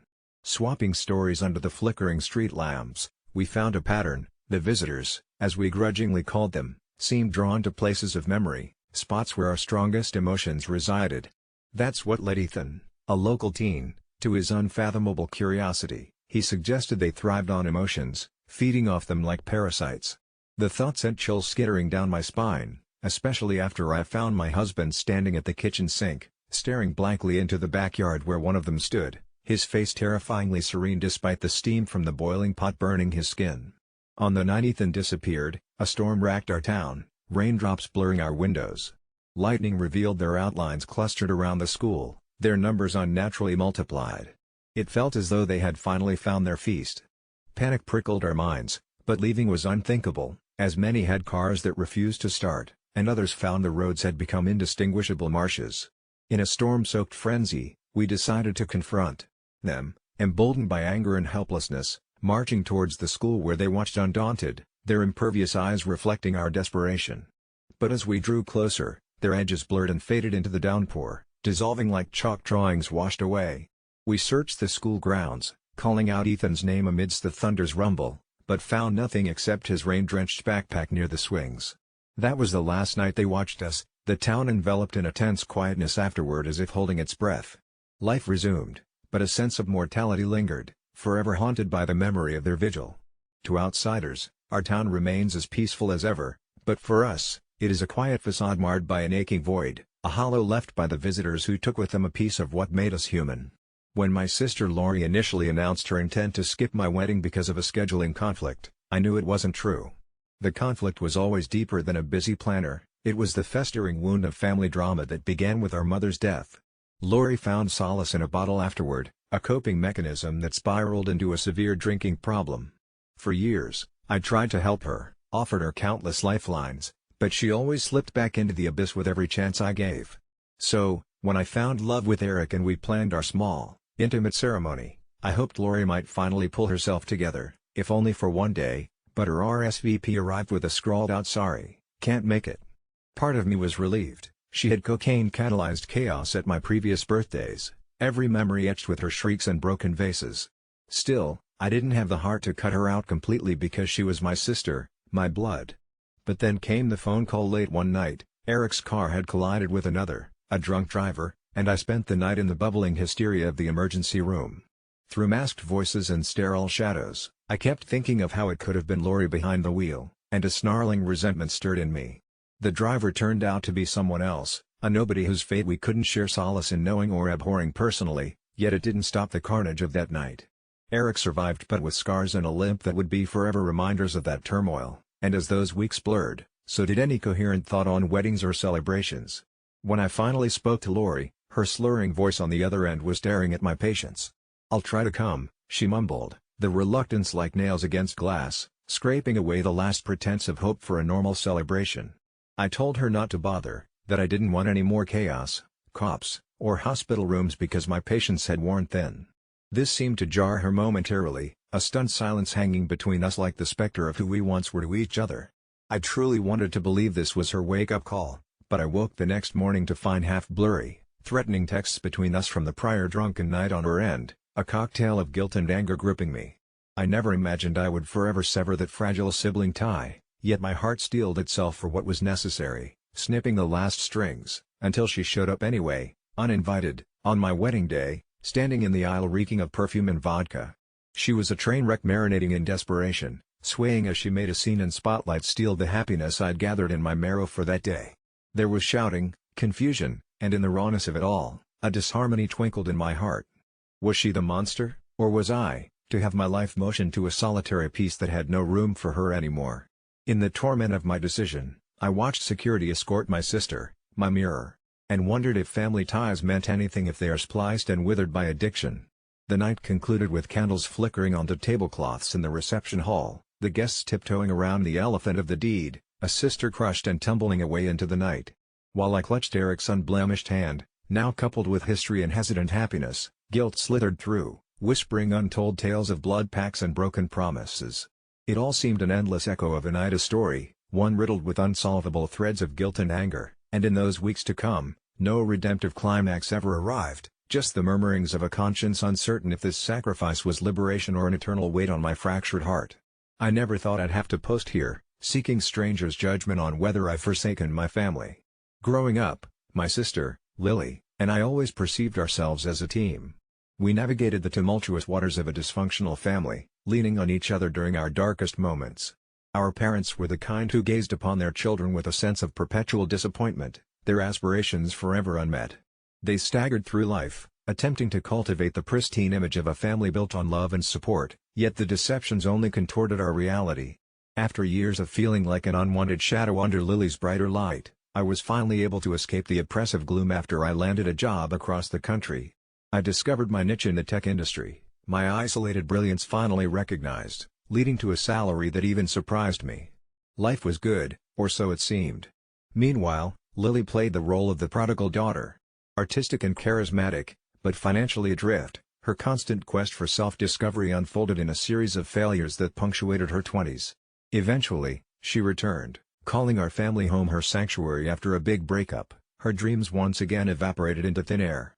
While I was building a life miles away, I stayed in touch as much as I could, weekly calls with Mom, Christmas visits, obligatory birthday texts to Lily. But one day, everything changed with a phone call thicker with desperation than the usual familial chat. It was Mom, insisting I was financially obligated to step up and assist them. They didn't sugarcoat it this time, they needed help paying their mortgage. The walls of our family dynamics crumbled further when they declared they had decided Lily would be moving back home to help manage finances and care for them in their old age. They thought me, the successful son, would swoop in as their economic savior. But beneath those innocent pleas for help, resentment teemed. The expectation that I indebted myself to those who had once scorned my potential.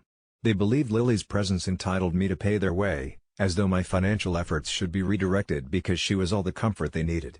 My initial refusal was met with shocked silence, soon eclipsed by a bombardment of guilt and emotional manipulation that left me simmering with anger and guilt.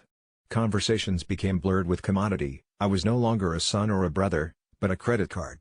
Moreover, there was something off about Lily's involvement. A sense of foreboding clung to her return like a shadow, a peculiarity in her voice when I reached out.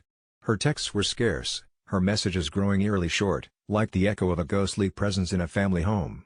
One evening, burdened by insomnia and anxiety, I decided to confront the whispers haunting my mind. I called the house, a vintage rotary tone resonating, but no one answered.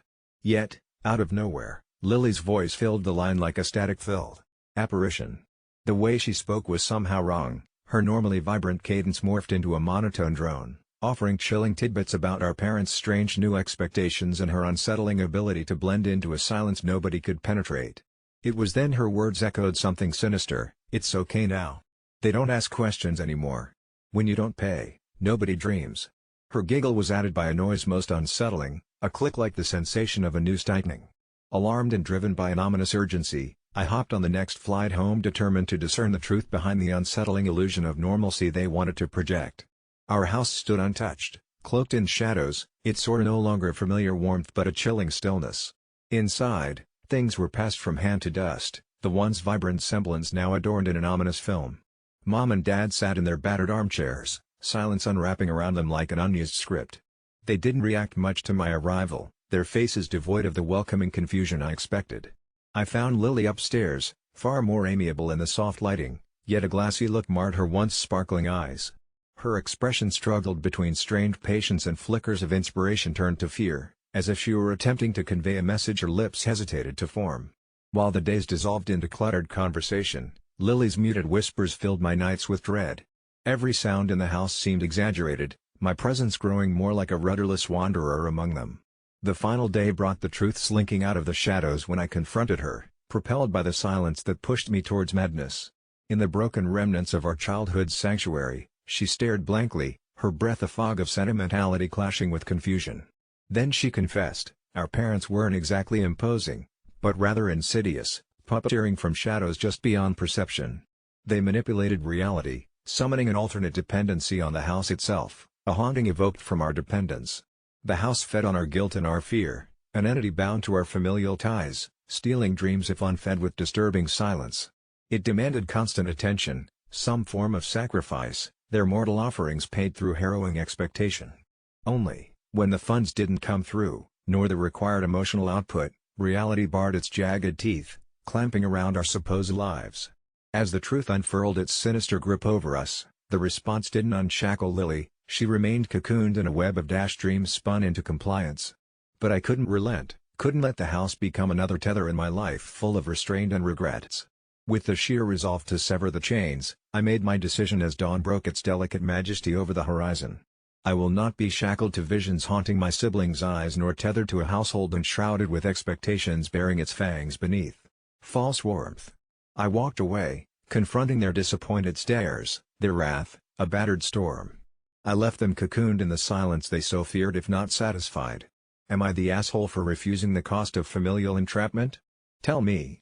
Please, someone, tell me. I've always been the person people look at and think has it all together. I guess that's why it feels so strange confessing this here, to faceless strangers, but maybe it's the only way I won't implode. So here it is, I'm incredibly miserable, and I have no one to talk to about it. This isn't how things were supposed to be. I worked my way through college, landed a stable job, and even married my college sweetheart. That was supposed to be the American dream, right?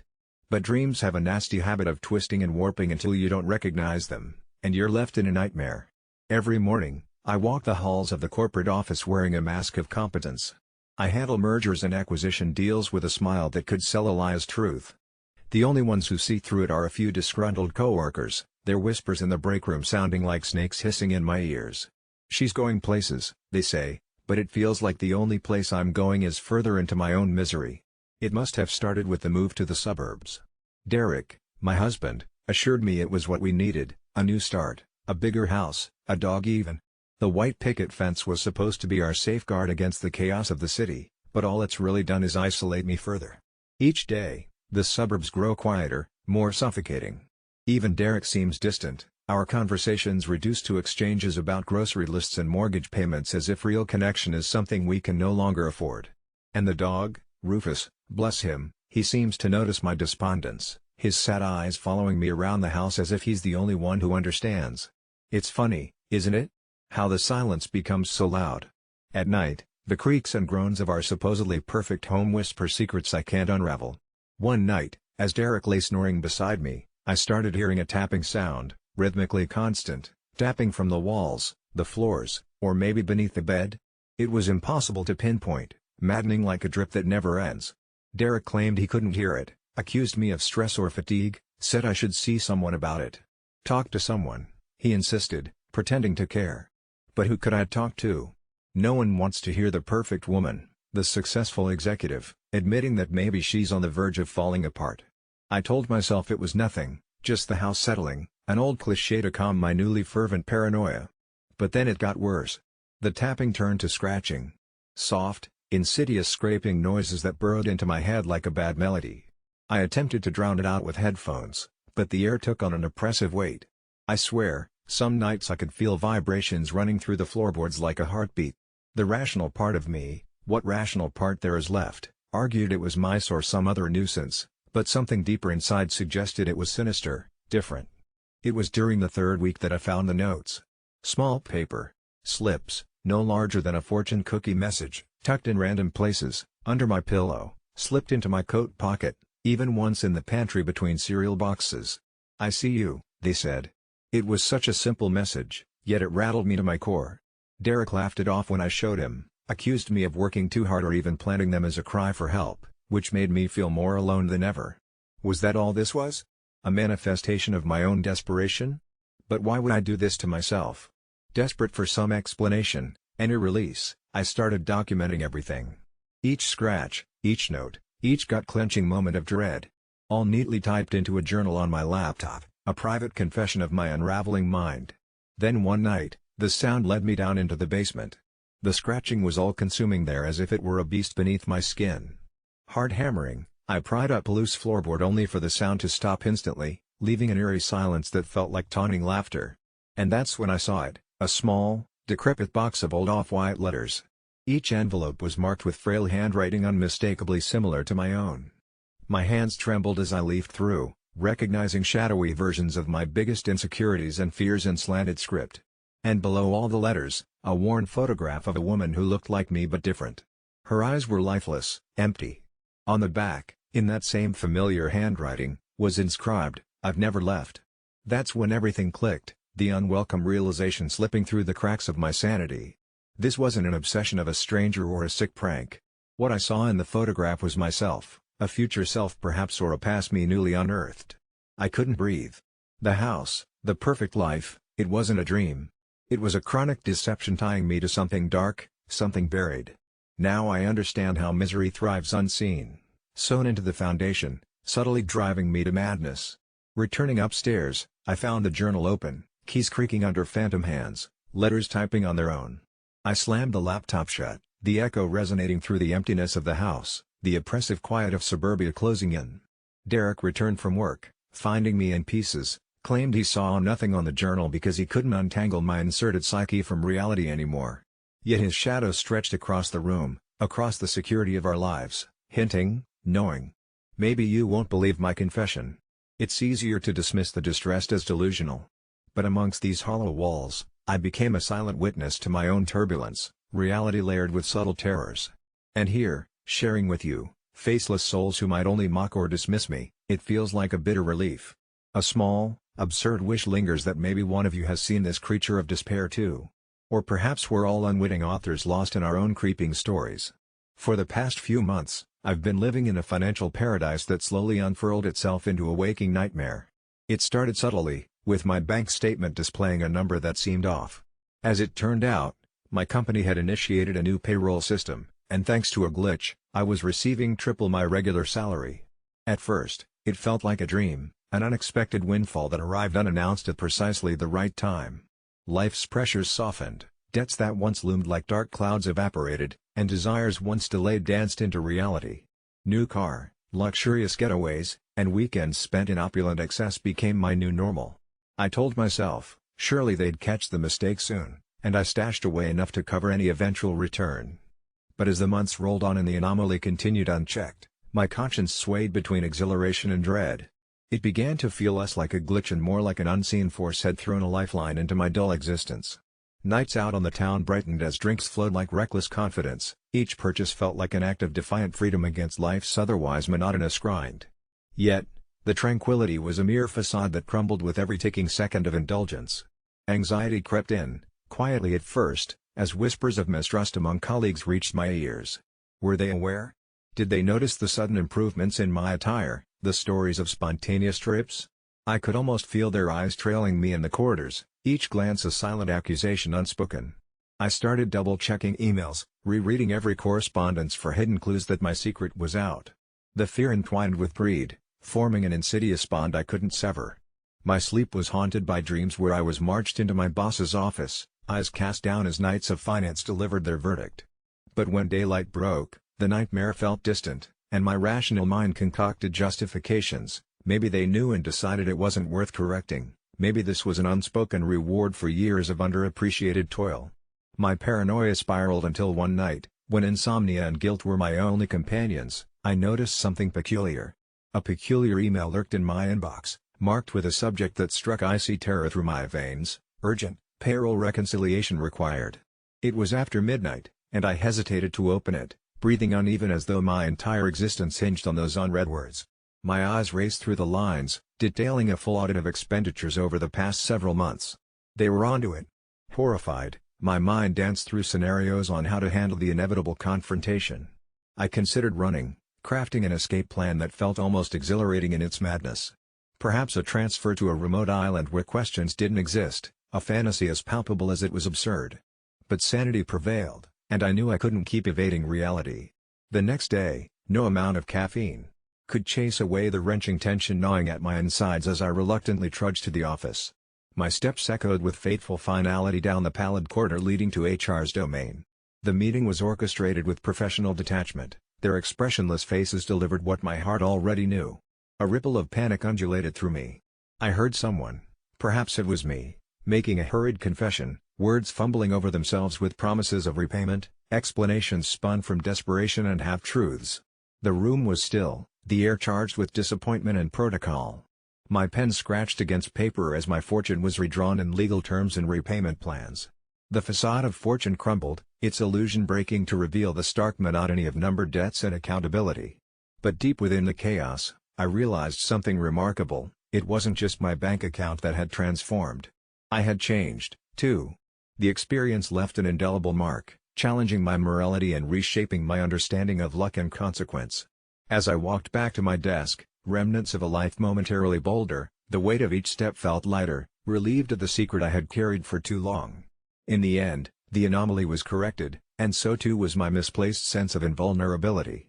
I should have known something was off about Jason when we first agreed to sign the lease together, but back then, my main concern was finding someone who would make the rent more bearable.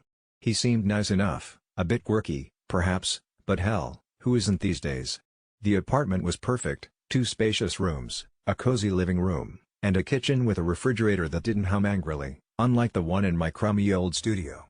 Early on, it seemed like I'd hit the jackpot, until I opened the freezer one night and found it packed to the brim with what looked like sealed dinner trays, each labeled with a date. Meal prepping is key to a healthy lifestyle, Jason had explained, his words punctuated by a nervous chuckle that I soon learned was his go-to when things got awkward.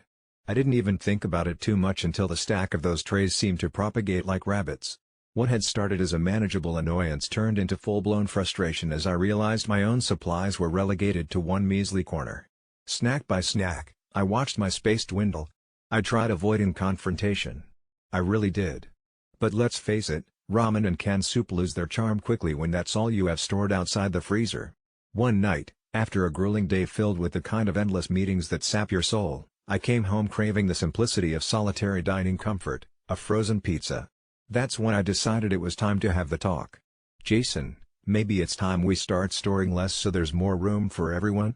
I'd said as diplomatically as possible, but Jason's expression shifted in a way I couldn't quite read.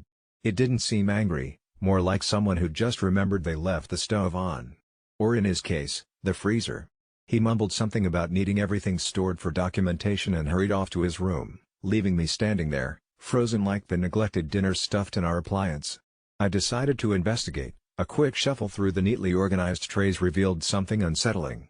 Each label had a name, some I recognized as his ex-girlfriend Sarah's, his distant relatives I'd never met, and shockingly, even mine, dated the day we'd moved in. I wanted to believe it was some twisted quirk of his dietary plans, but the gnawing pit in my stomach told me otherwise. My instincts edged me to question the nature of those meals. I tried to track down Sarah, wanting to underline her name on Facebook only to find her profile inactive for months. That's when a deep unease settled in, the kind that douses your heart in cold dread and leaves you wallowing in paranoia. The next morning, I pretended to sleep in the living room, keeping one eye trained on the kitchen. At precisely 3 a.m., Jason emerged, moving with unsettling purpose toward the freezer. The pale refrigerator light cast strange shadows on his face as he extracted 3 trays, laying them out on the counter as if carefully selecting from a cursed deck of cards. I must have accidentally let out too loud a breath because he suddenly stiffened, his head turning slightly as though he sensed the pinprick stare of my barely closed eyes. Feigning a sleepy shuffle, I coughed and made a beeline for the bathroom, not daring to meet his eyes. I returned to the living room to find Jason gone and the trays missing. My thoughts raced. Should I confront him? Call the cops? I decided that a more subtle approach was needed, so I planted a small camera facing the kitchen, its eye trained upon the fridge's realm, hoping it would unearth some sanity to Jason's midnight ritual. That night, having inhaled enough caffeine to power a blender, I couldn't look away from the feed. The camera caught him again, this time tracing a finger over the trays, as though he were communing with each sealed package, his eyes, dull and absent. It wasn't until I replayed the footage in slow motion that I noticed the eerie thing. His lips were moving, forming soundless words too fast for me to decipher. I enlisted the help of a friend who worked in audio engineering, hopeful he could uncover the whispered secret. The dark revelation came 2 days later in the form of an email that left a chill crawling over my skin. Jason wasn't uttering benign pleasantries but rather, grotesque incantations, calling upon something that should have been left dormant. I knew I couldn't stay there. Not with him and his frozen altars to entities I dared not comprehend. Before fleeing that night with a hastily packed bag, I made the mistake of seeking clarity, implying I was no longer comfortable with the arrangement. Jason's response was peculiar. It wasn't one of anger or despair, but relief, as if a burden had been gently lifted from his shoulders. He watched with unsettling composure as I exited the door, and it wasn't until weeks later, when police found my name etched into the ice on his final remaining tray, that I realized why. In his twisted ritual, it seemed sacrifice always needed a witness. I never intended to let anyone know about this, fearing ridicule, isolation, or worse, that someone might actually believe me and the implications of that belief, yet here I am, confessing to the anonymous ether of the internet.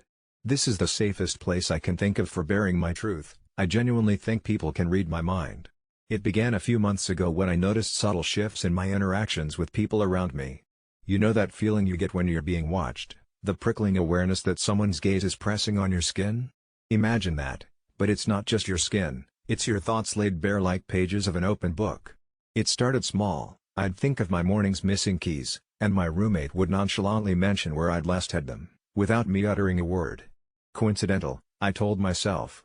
But then, at work, I'd draft imaginary conversations, preparing for meetings that hadn't yet been announced, and by afternoon, those very subjects would be brought up as if my colleagues had been privy to the silent rehearsals in my head. One day, midway through an unspoken criticism of my boss's questionable attire, her face flushed, a rare hint of vulnerability, and she glanced at me, just a nanosecond too long, before nervously adjusting her collar. My heart hammered as I began tallying these instances, realizing they were far too frequent to dismiss as mere chance. A chilling realization set in that no environment was safe. My thoughts were dissected and broadcast like a radio signal everyone could tune into. I began testing it intentionally, projecting bizarre and harmless musings towards strangers, like silently screaming the word elephant in a crowded elevator, only for someone to mutter about a safari tour they once took. In another instance, standing behind a couple at a cafe, I fixated on the notion of meteorites, only for them to start a random conversation about outer space. These coincidences piled up into a tower of unsettling evidence. Panic ensued as the phenomenon grew more intrusive. People not only mirrored my thoughts but reacted to them, sometimes violently. One evening, thinking disdainfully about how my neighbor always left their garbage bags along the hallway, I was shocked to see them storm upstairs and shove those same bags into my apartment with furious mutterings about entitled people who act like they can think whatever they want about others. Sleep became a frenzied minefield of restless thoughts bleeding into nightmares where I was hunted, not for crimes committed, but for thoughts unguarded. My once sacred solitude devolved into a fearsome solitude. I tried reaching out to others, testing those I thought close to me to see if anyone would outright acknowledge this nightmare, this thing shared through our unguarded, voiceless dialogues. But attempts to deliberately clear my mind only left me blank as a canvas, for others to picture what they wanted from me. A sinister control fluttered into play, a marionette string subtly tightening. In a grotesque mockery of communication, I'd sense others prodding around in my mind, calmly breaching the vault of what should have been private, nodding in apparent satisfaction as they found and took what was needed for them. I became afraid to think anything, knowing that thinking wasn't mine anymore, forever leashed to a chorus of silent observers. Can you imagine the pure dread of trying to hold secrets so dearly, trying to remember that they too would be found whenever deemed necessary? The silent suggestions lunged through my mind, leaving home, changing names, burying myself in some corner of the world until years blurred by, realizing that thought, too, wasn't just mine. Desperation clawed at my sanity as even the consideration of escape bled through to all too curious minds. People can read my mind, this I know with a certainty that burns and freezes. Please, to any reader who comes across this, who swears this is mere fiction, spare your judgment until you've felt that cold and invasive knowing that you are no longer alone with yourself, not even in the hollows of your cranium. Every laugh that feels too knowing, every shift of an eye, is magnified into evidence that we aren't meant to be solitary creatures. They already know, they will always know, and who hears this confession may someday realize that their safekeeping of thoughts is only an illusion, as flimsy as the trust I had in those around me before the world tilted into this bleak, thought-sharing abyss. Reducing my life to a performance that wasn't asked for, where every critic and confidant remains unseen, touching my deepest fears with the intimacy only thoughts can fathom. I don't know if this is happening to others, if there's a silent epidemic of minds laid bare, judged openly but shadowed by community silence. This is more than paranoia, this is an awareness, haunting and all-consuming, beyond the self, sparking an evolution of fear. My thoughts are no longer mine, and what terrifies me is the thought that neither are yours. It all started when my brother Kevin invited his girlfriend, Sarah, to stay with us for the weekend. I already had reservations about her, she always seemed too perfect, like she was hiding something beneath her meticulously managed facade. But Kevin was smitten, so I held my tongue. On the first night, Sarah offered to cook dinner. As she moved around the kitchen, everything seemed normal, but there was something off about her demeanor, a subtle tension in her voice. After dinner, she volunteered to clean up, insisting everyone else relax. An hour later, I wandered into the kitchen to grab a drink and found her speaking urgently into her phone, barely whispering. She stopped abruptly when she noticed me, flushing visibly before shifting into a clumsy small talk about dessert options. Nothing major, but my instincts were tingling. The following day, Kevin suggested a hike up the nearby trail. Sarah declined, citing a sudden headache, encouraging us to go ahead without her. Reluctant to leave a guest home alone, I decided to stay behind, claiming I needed to catch up on some work. I confess it was partly an excuse to observe her more closely, without intruding, just to satisfy my own cautious nature. An hour after the others left, I heard movement from the bathroom, then the distinct sound of the front door opening and closing quietly a few minutes later. Curiosity piqued, I peered out the window, seeing Sarah heading briskly toward the edge of our property, the direction leading to nothing but dense woods. It didn't sit right with me. I slipped on my shoes and grabbed my jacket, determined to find out what she was up to. Keeping a safe distance, I watched her disappear into the trees, my interest now morphed into concern. Was she meeting someone else? I trailed her cautiously, the crunch of leaves underfoot echoing ominously in the brisk air. In the depths of the woods, she finally stopped in a clearing where a small cabin stood isolated and worn down, something out of a horror movie set.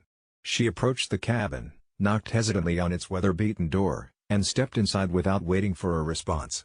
I crept closer, heart pounding in my chest like a tribal drum as curiosity fought with a rising dread.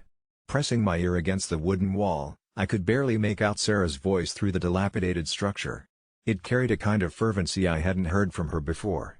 There was another voice too, deeper and definitely male, though I couldn't catch much of what was being said.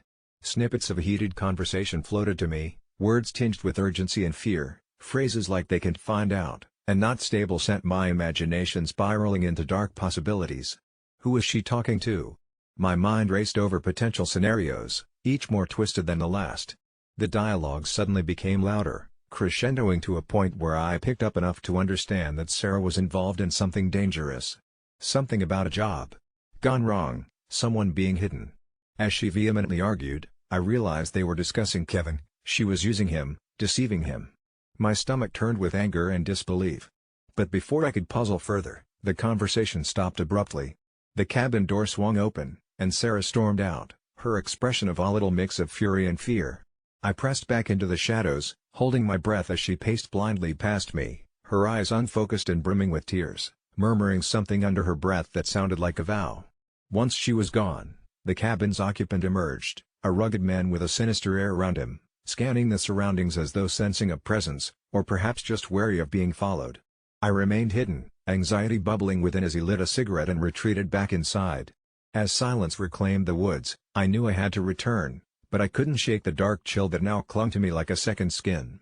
Back in the house, Sarah seemed composed, her headache miraculously vanished, engaging Kevin with tales of her day spent binge-watching a new series. I sat quietly, my mind in turmoil, wondering when and how I should break what I discovered. As night descended, I checked the front door twice, suspiciously vigilant, and barricaded myself in my room.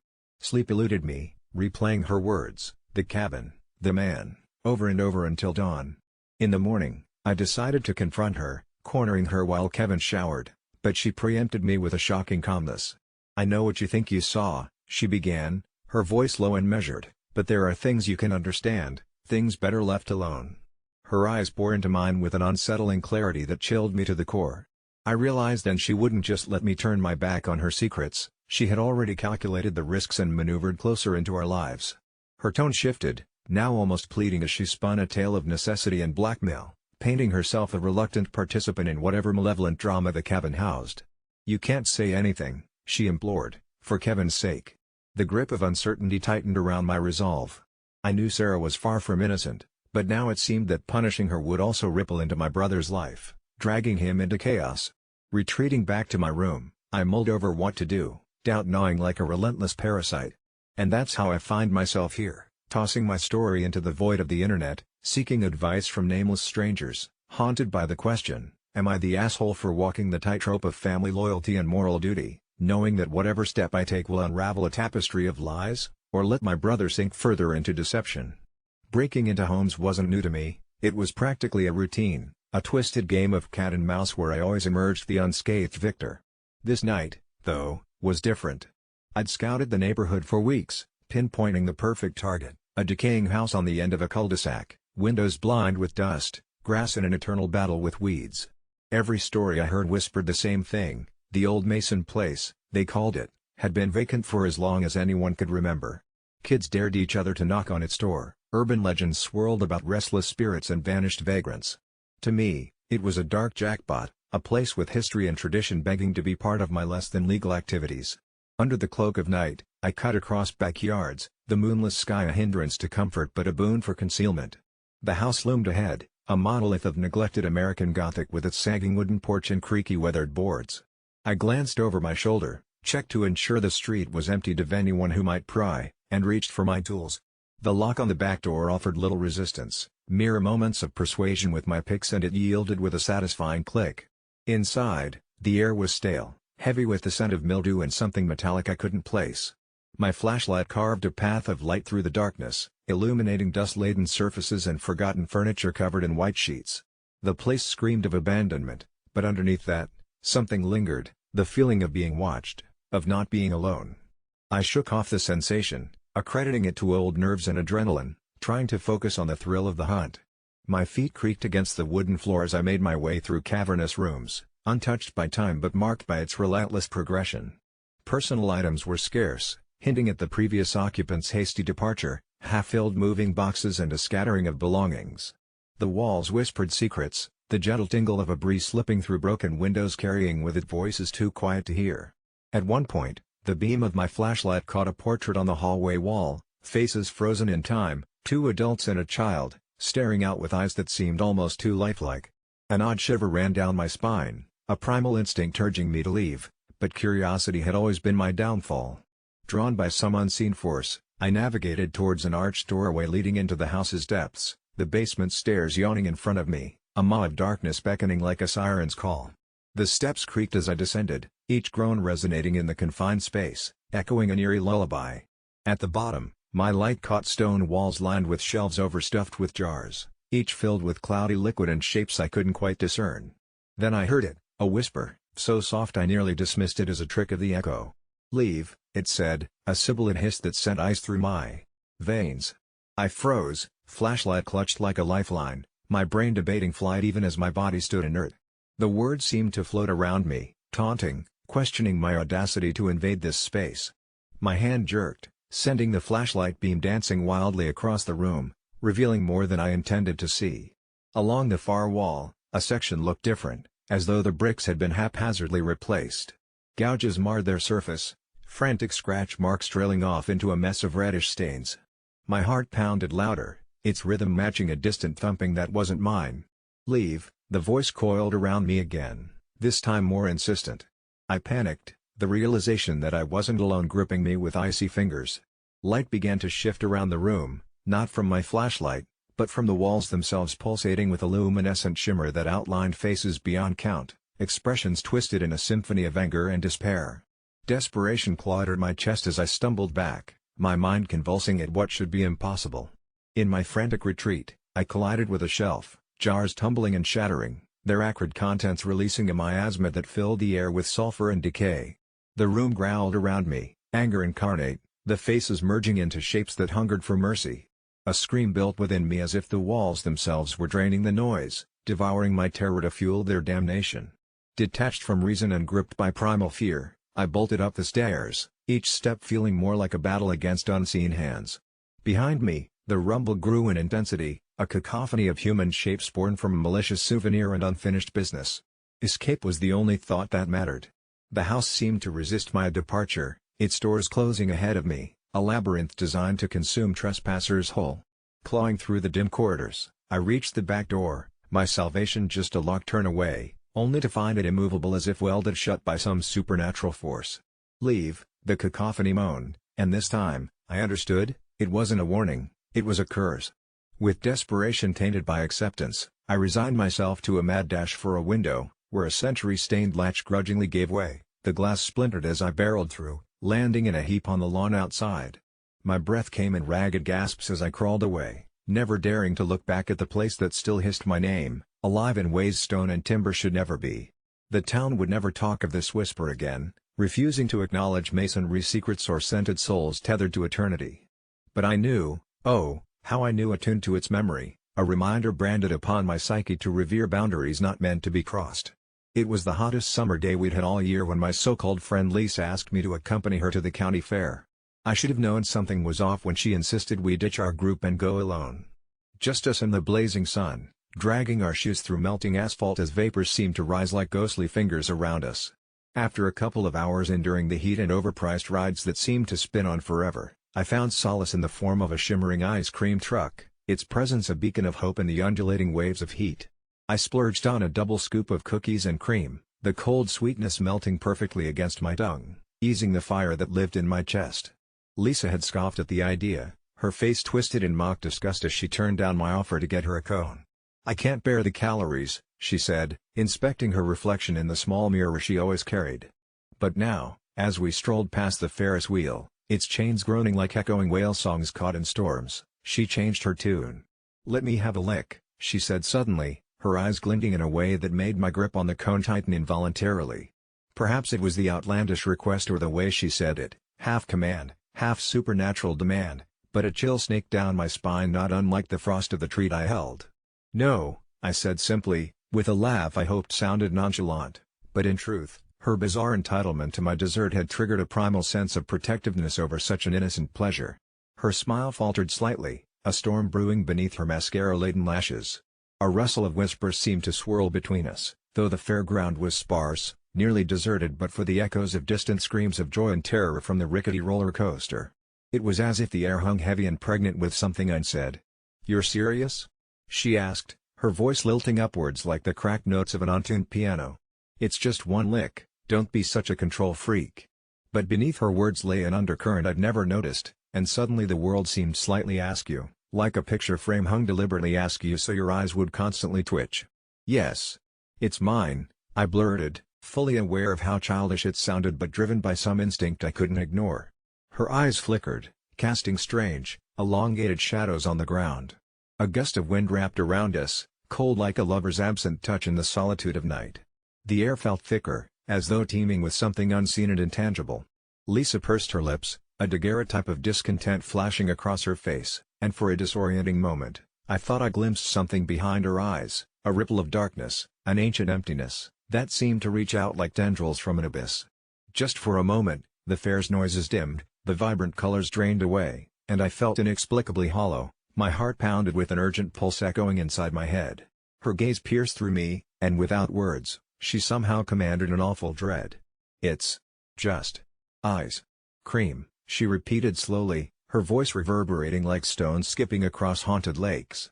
Her persistence unnerved me, and every fiber of my being screamed that her insistence was far from normal, laced with an unnatural insistence that transcended the simple act of sharing. "No," I replied again, firmer this time, pulling the ice cream cone closer to my chest like an ancient relic warding off unseen evils. Her face, a perfect mask of frustration, twisted momentarily before smoothing back into placid beauty. Yet, her eyes flickered, as if suppressing some arctic ferocity lurking beneath her skin. Time dilated between us, and I swear shadows slithered with malignant cadence across the fraying edges of my perception. "Fine," she said finally, her voice an unexpected melody of defeat, and the shadows retracted, leaving me with the buzzing tension of cicadas and sweltering silence. I expected her to storm away in predictable anger, but instead, she lingered, her smile unwavering, as if she were communing with something that lay between the folds of reality only she could perceive. Something wicked brushed against my consciousness, sly and serpentine, whispering untold truths and promises in a language I couldn't understand. With growing unease, I watched as she turned, retracing our steps, her figure seemingly fading into leaden clouds as she walked away. An oppressive weight lifted, and I inhaled sharply, only then realizing how shallow my breaths had been. I felt no victory, only an unknowable loss as I cradled my rapidly melting solace, dripping unwasted onto the earth. But as Lisa disappeared amidst the throng of swaying bodies, I noticed a curious thing. A chill emanated from her previous presence, frost spread across the ground in her wake, glistening like shattered glass or the teeth of a malevolent winter. I blinked, rubbed my eyes, questioning my sanity. And that night, as I lay in bed, dream sitters perched upon my chest, pressing silence into my broken dreams. She visited me again, countless voids swirling in her ever-demanding eyes, whispering cryptic tendrils of sounds that tugged at the seams of my reality. Over and over, the haunting mantra of "it's just ice cream" rung louder than the tormented wails of long-forgotten souls, and with each reiteration, I grew more convinced that not all who wander through shadows emerge the same, for some shadows carry themselves as invitations to nightmares. It was when I could no longer discern waking moments from the nightmares that took root deep within my slumber that I realized her request was never about the ice cream. It was a test of possession, a sinister key to untold doorways. Now every night, that familiar whisper toys with my sanity, and somehow I know, a simple lick would have bound me there, in her grip, forever enslaved to whatever entities she served. Am I the asshole? Maybe. Or perhaps not, because this was never as sweet and simple as ice cream, was it? When I decided to take a gap year as a sort of find myself journey, I had no idea it would nearly lead to my demise. My friends and family were supportive, albeit skeptical, when I announced I'd be spending over 200 days off-grid, trekking through a remote forest preserve in Eastern Europe. I wanted to disconnect from society, escape the crushing pressures of university life, and hopefully, come back with some clarity about my future. With a hefty pack and an outdated map, I set off, blissfully ignorant of the horrors that awaited. Initially, the isolation was invigorating. The forest was an expanse of untouched beauty with towering trees whispering secrets in the wind, their leaves performing an elusive dance. I relished the solitude and the primitive joy of relying on nature's offerings. But nature, I found, has little empathy for naivety. My days flowed with the rhythm of the forest, until one evening when I stumbled upon an anomaly, a narrow path diverging from the main trail. It wasn't marked on my map, not surprising, given its age, but something told me, I know it sounds insane, that it led somewhere important. I was drawn to it, an impulse as irrational as it was undeniable, and so, I veered sharply from my planned path onto this uncharted one. The deeper I went, the more oppressive the air became. Vines hung like nooses from the trees, thickening into a near impenetrable wall, and the terrain seemed to steepen with every step. I half chuckled at the idea that this felt like entering another world. That night, I camped in a clearing beneath an unsettlingly full moon. As I lay alone in my tent, its fabric thin and fragile against the night's chill, I heard a sound, a low, guttural hum, not unlike a swarm of bees, circling the perimeter of my camp. I chided myself for my fear, attributing it to mere fatigue and nerves. But it persisted, growing louder, until I was sure it was right outside the tent. Holding my breath, I lay paralyzed with dread until the first light of dawn. When I emerged, the forest was still, almost suspiciously so, and the markings on the ground where the earth seemed scratched, not by animals, but by something with intent. A rational person would have turned back, but I had convinced myself this was the type of perilous ordeal that would define my journey. Continuing deeper, the forest seemed to react to my increasing unease. Paths shifted behind me as if being erased. It was on the 75th day when I found the village, or what was left of it. Charred remnants of huts clung to the earth like ancient corpses, ashes swept away by relentless winds. A sense of wrongness settled in my gut. Still, a twisted curiosity pulled me forward, towards the only intact structure, a chapel, its stone facade oddly preserved amidst the decay. The door creaked ominously as I pushed it open, disturbing decades of dust. Inside, unlike typical chapels illuminated by stained glass, this one was devoid of light save for a singular window depicting an apocalyptic scene, an artist's vision of humans entwined in vines, their faces contorted in anguish. Then I noticed the altar, if it could even be called that, a series of stones arranged in a circle, at its center, a bowl of tarnished silver. Mesmerized, I stepped closer, horrified to see it filled with what looked like thick, coagulated blood. My instinct screamed to flee, but my feet were rooted by an inexplicable force. Just then, from the shadows, emerged a figure, impossibly gaunt as though sculpted from nightmares. Its eyes bore into mine, capturing my soul in an icy grip. It didn't utter words, it didn't have to. Its presence was an entire language of terror. I recoiled, stumbling back, and heard a sickening crack beneath my feet, bones protruding from the soil like forgotten relics.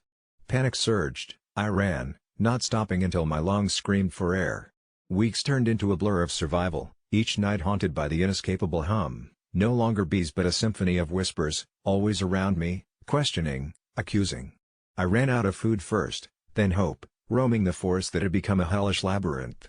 On day 200 by my reckoning, I collapsed from utter exhaustion, half dreaming of hands reaching from the earth, pulling me into their grave. I woke to the sound of voices, human voices, rescuers who'd been alerted by a hiker who found my abandoned tent. I was saved, or so they believed. Even home now, surrounded by life's comforts, sleep evades me. Every creak of wood, every flutter of the curtains, revives the whispers. Friends ask what I discovered during my hiatus from the world. I laugh it off, telling them stories of scenic vistas, omitting the village, the creature, and the sound. But those mysteries are embedded in me, a shadow looming beneath my skin. The gap year was meant to be a peaceful departure from reality, a journey inward. Instead, I wandered too far into the realm where reality becomes a doorway to nightmares, and I feared that what I found, or what found me, might still be lingering just out of sight, one step back into the woods waiting for the inevitable call of the hum. I used to joke that my wife, Sarah, was indestructible. After surviving a plane crash in the Andes, you might say she earned the title. She came back with just a limp and an unfathomable story about survival. So, when I stumbled across an obituary with her name on an obscure genealogy site, my immediate thought was that it was some kind of bizarre clerical error. Sarah found my initial panic amusing, leaning in with her ever-enigmatic smile as she bent to kiss the top of my head, but the nagging feeling stuck with me like a bad smell. However, curiosity got the better of the indomitable woman sitting beside me, and she began probing the internet for more links. Each one seemed more unsettling than the last: forums, news articles detailing her alleged death, and then memorial pages with hundreds of condolences from strangers. I mean, honestly, she chuckled nervously, "Do I look like a ghost to you?" But as days turned to weeks, her humor dimmed into troubled silence. I could see the confusion tightening its grip around her, turning laughter to unease. It turned worse when strange calls began trickling in, people claiming to be distant relatives, speaking in hushed, erratic tones about family matters and unsettlingly vague phrases like unfinished business. At first, we ignored them, attributing the influx to the digital era's many mysterious algorithms gone haywire. Yet, some were far too detailed, referencing events in Sarah's life only known to close family and, in some creepy cases, things even she didn't remember. Then came the man at the door, a nondescript visitor in a gray trench coat, his face forgettable except for the shadowed eyes that betrayed no sign of warmth. His voice had been unsettlingly soft, yet carried an ominous certainty when he said, "I know who she is," gesturing towards Sarah with a knowing nod. The room grew chillingly quiet, and for the first time, I sensed a shift in Sarah, an unease, hinting at some repressed fragment of knowledge stirring within her. When she finally spoke, her voice was a whisper, "I need to know more." We fell into a deep dive of research, poring over archives and databases, reaching out to anyone who might provide a clue. During those feverish nights, unexplainable oddities began to unfurl around us. Objects weren't where we'd left them, shadows slithered where light should pierce, and the air at home felt charged, thick with unseen static. Even her reflection seemed wrong at times, subtly off, as if mimicking her actions with an infuriatingly slight delay. One particularly fraught night, Sarah opened up to me, delving into a memory long buried, or suppressed. As she spoke of moments from her childhood that didn't fit, déjà vu that plagued her life, she became different, her words mirroring entries from digital fragments we pieced together. We delved into her past, contacting everyone from childhood teachers to old friends to confirm minute details of her life. Each conversation left us with more questions than answers, piling fragments of inconsistency upon the growing mountain. Then came the photographs, box after box unearthed from dusty attic corners. Portraits that were both comforting and disturbing, where an uncanny doubling seemed prevalent. Sarah's face appeared beside a shade of herself, a mirage in frame, yet consistently there, two smiling mirrors of memory. Finally, after weeks of soul-crushing doubt and fear, we discovered an unnervingly succinct note slipped under our door, penned in beautiful yet chillingly foreign script: "Look beneath the surface." This cryptic message launched us further down the rabbit hole into territories bordering mysticism and science fiction. As if our lives had been co-opted into an elaborate narrative woven by some unseen hand. A visit to an obscure historian confirmed our worst suspicions. His study reeked of dust, filled with relics and theories about doppelgangers and parallel lives. Trusting him seemed absurd, yet, desperation makes fools of us all. He spoke of a rare phenomenon: sometimes, a life out of its place seeks balance by manifesting in two realities, each operant but detached from its counterpart. According to him, Sarah's survival in the Andes had threaded her soul into a different tapestry, her essence now straddling realities. "Basic quantum theory," he muttered almost casually, though his eyes glinted with an intensity that belied simple science. The world felt upside down, and I realized the woman beside me was neither fully who I thought, nor entirely someone else, a notion terrifying and awe-inspiring. In hindsight, I think that mad chase for truth was the longest dream I have yet to wake from. Yet, no amount of rationality could erase that chilling morning's revelation. The historian's parting words echo even now: "Hold on to what you love, even if sometimes, it's like trying to grasp water. But remember, water never loses its shape." As cryptic as ever, those words now hold a tangible meaning. Even today, reality glitches, when Sarah's touch doesn't send tingling warmth, Or when in the mirror her expression just lags. The obituary remains a cruel reminder of a paradox unsolvable yet inescapable. We do not speak of it anymore, instead, we revel in this shared existence, this intricate dance between worlds unknown. But sometimes, just sometimes when rain falls too hard or silence stretches too thin, I catch her eye and see a dreamy distance spanning an infinity none but she can see. Her smile follows, wistfully, and I know a part of her is forever bound elsewhere, whispering truths only shadows hear. Yet, beyond it all, we continue. For after all, indestructible is less about surviving and more about being remembered in whatever form fate might demand. When I started working from home, I noticed my kids, Jack and Lily, began acting strangely around me. At first, I didn't think much of it, every parent experiences the teenage cold shoulder. But things took an unusual turn last month when, out of nowhere during a minor argument about chores, Jack spat the word pervert at me with a venom that chilled my blood. I laughed it off, thinking it was just a teenage outburst, but their usage of the word became more frequent, more deliberate. Every time I asked them to do something or set boundaries, I was met with that word, that accusation. I found myself drowning in confusion and worry, unable to comprehend where this was coming from. I tried talking to them, explaining that words have weight, that they should be careful with their accusations, but my attempts only fueled their aggression. I even caught Lily whispering on the phone, describing our interactions with a distorted perspective to someone unknown. Desperate for answers, I briefly considered hacking into their phones but decided against it. I didn't want to become the very monster they seemed to think I was. So, I turned to the next logical step, therapy. We met with Dr. Havers, a kind-eyed woman who glanced at me with what felt like the sympathy you'd reserve for a sick animal. My wife, Julie, stood by me, but I could sense her unease. She wanted this sorted for the kids' sake, oblivious to the deeper implications.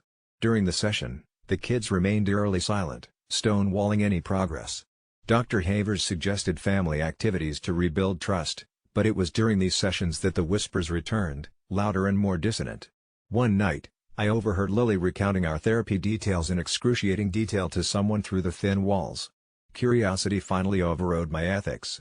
I timed my actions around her scheduled social outing and accessed her phone. What I found was a conversation thread with someone known only as the mentor. My heart sank as I read through messages that cast me as a deviant, followed by coaching responses, urging Lily to record our interactions to gather evidence. More terrifying were suggestions to escalate accusations, specific days on the calendar with instructions to create opportunities and enlist Jack's help. I was missing something critical here. There was a puppet master orchestrating my downfall. The name the mentor stirred something familiar, like a half-remembered dream. I scoured my mind, late into the night, then it hit me. A local parenting forum I used to frequent often counseled by a seemingly benevolent figure dispensing advice to troubled teens. I pulled up the forum, sifting through pages of advice columns until I found them, detailed scripts advising dissatisfied teens on faux abuse narratives. I felt sick. Lily and Jack weren't just angry kids, they were manipulated soldiers in a personal vendetta. The therapist's solution was useless. I needed something drastic, something that could expose the truth. Armed with a newfound resolve, I decided to challenge the mentor, constructing a digital trap that could capture proof of their unlawful grooming. Meanwhile, I fortified my relationship with the kids through genuine communication, slowly persuading them of the sinister nature behind these virtual whisperings. The plan was to draw them out, to trick this faceless entity into revealing itself, but even as I set things into motion, I could feel the noose tighten around my neck with every disastrous family interaction. The mentor seemed to anticipate my every move, sending encouraging whispers to the kids to stay strong, to not be swayed by manipulative arguments. Julie, oblivious to the dark undercurrents, began questioning my sanity when I broached the subject. To the outside world, I was just another paranoid dad on the brink. Days turned to weeks, the mentor torpedoed friendships and frayed bonds, whispering accolades to Lily and Jack for their resolve in fighting the good fight. My covert crusade into the digital underworld yielded nothing but derailed tracks leading into voids, encrypted messages, defunct websites, cyberspace echoes of a silken voice encouraging rebellion. Then, unexpectedly, there was a breakthrough. During a moment of sophomore internet bravado, Jack slipped, revealing the handles of forum threads where they connected with the mentor. The web cocktail of truth was mixed with what little energy remained within me. With every swipe and click, the threads unraveled stories of digital disobedience, twisted narratives, entire families falling prey just like us. Why us? I had asked Jack one evening, genuinely curious beyond anger or desperation. His reply was chilling in its simplicity, because you need to be taught a lesson. The realization was gut-wrenching. The mentor was more than a leaderless 4M phantom, it was a collective, a legion of disillusioned individuals bent on teaching arbitrary life lessons through chaos. With newfound clarity, I went nuclear, drawing upon every last shred of familial instinct to save my children from the digital abyss. I invested myself wholly into their trust, tearing down the digital pedestals the mentor had erected, and slowly, with persistence edging on obsession, we dissected the threads together. It was painfully slow, a raw process that reopened old wounds, but with every exposé, the words pervert became less laden with stigma and more like a symbol of misunderstanding. Little by little, as the faceless menace lost its vice, the kids returned to themselves, shedding their armor of defiance against a father they barely recognized when under siege. As our family mended within the warmth of reconciliation, I couldn't shake the damaged trust and made the decision with Julie to relocate, carving out a fresh start, a new life distanced from the electronic voices that once sought to rend us apart. The shadows in my family grow long and twisted as I recall the last time I defied them, choosing solitude over so-called familial unity, flaking on what they called a family vacation that ended up being a descent into something I can barely comprehend. It started when my parents, with their forced smiles and travel brochures spread across the kitchen table, announced a getaway to some remote cabin deep in the woods. Their enthusiasm was palpable, but so was the underlying urgency I couldn't place, as if this vacation was less about relaxation and more about ritual. I had my plans, work deadlines piling up, and frankly, the idea of a cabin retreat without cell service seemed more isolating than de-stressing. You don't say no to my family, not unless you want to deal with the cold disdain of being that child who ruined things. My older sister, Mara, immediately jumped on board, her eyes glinting with excitement that felt more feigned than genuine. I held my ground, stating firmly that I wouldn't go. "Am I the asshole for wanting to stay home?" I asked, hoping for some show of support, but instead received the usual side eyes and muttered agreements that family is everything. Surprisingly, the trip went on without any further protest from them, and as they packed up the old SUV, an eerie silence fell over the house that seemed to echo with an absence rather than tranquility. For the first time, I was alone in the family home, basking in what I thought would be a peaceful reprieve. However, the quiet soon became oppressive, a buzz in the back of my mind that kept reminding me of countless unsaid things. On the third night of their absence, my phone buzzed repeatedly, texts from Mara. Her messages were garbled, almost as if they'd struggled through layers of static, but the fragments I managed to piece together painted a chilling atmosphere. "Something is wrong here, not what it, Mom and Dad, strange rituals." The words dissolved into incoherence. Chilled by the cold grip of unease, I tried calling, but the calls always failed. No service, no connection, just a mocking beeping. I took to social media, seeking normalcy, or perhaps distraction, but instead, I found something far more unsettling. Posts from friends, acknowledging my family's trip, asking why there was something off about the pictures Mara posted. I hadn't accounted for social media. She had uploaded photos that at first glance seemed typical: trees, a lake, our parents, but a closer inspection clutched my heart with an icy hand. The eyes of my parents seemed vacant, the smiles stretched too thin, twisted at odd angles like they were forced wide open, and there was something else in the background of those serene forest images, dark figures, obscured by trees, yet undeniably omnipresent. Heart hammering in my chest, I messaged my friend Alex, someone grounded enough not to dismiss my growing panic. He agreed to drive to the cabin, located about 5 hours outside the city, the longest, most tension-riddled drive of my life. Upon arriving, an oppressive stillness hung over the surroundings, blending perfectly with the approaching dusk. The air was thick with the scent of pine and decay, and I found my family's SUV parked but oddly crooked, keys still in the ignition. Every instinct screamed, urging me to turn back, but Mara's incomplete messages were a beacon pulling me forward. The cabin door swung open with an eerie creak that shattered the silence like glass. Inside, it appeared abandoned in haste, bags haphazardly thrown, a chair toppled over. It was then Alex noticed something taped to the wall, photos, dozens of them, depicting what looked like a celebration, masks, torches, and those scarcely dressed figures from Mara's photos, enacting what appeared to be ancient rituals right here in the supposedly serene cabin. The final shot made my heart stop, Mara front and center, surrounded by these strangers. Her eyes screamed of fear and betrayal, as if she knew her place a scapegoat in some unholy rite. I stumbled back, nausea rising. We had to find them. Just as panic set in anew, the forest outside seemed to awaken, distant chanting carried by the night breeze. Our flashlights cut through the darkness in slicing ribbons, each movement not revealing what we sought but rather heightening the shadow's grasp. Eventually, we stumbled upon a clearing where the sight close to insanity lay bare, a circle of shadowy figures with Mara at the center, dazed, a crown of thorns atop her head, eyes flickering between terrified awareness and hallucinatory submission. My parents stood among them, faces eerily calm, void of recognition as I called out. My voice, a desperate echo swallowed by the forest, broke whatever ritualistic trance held them.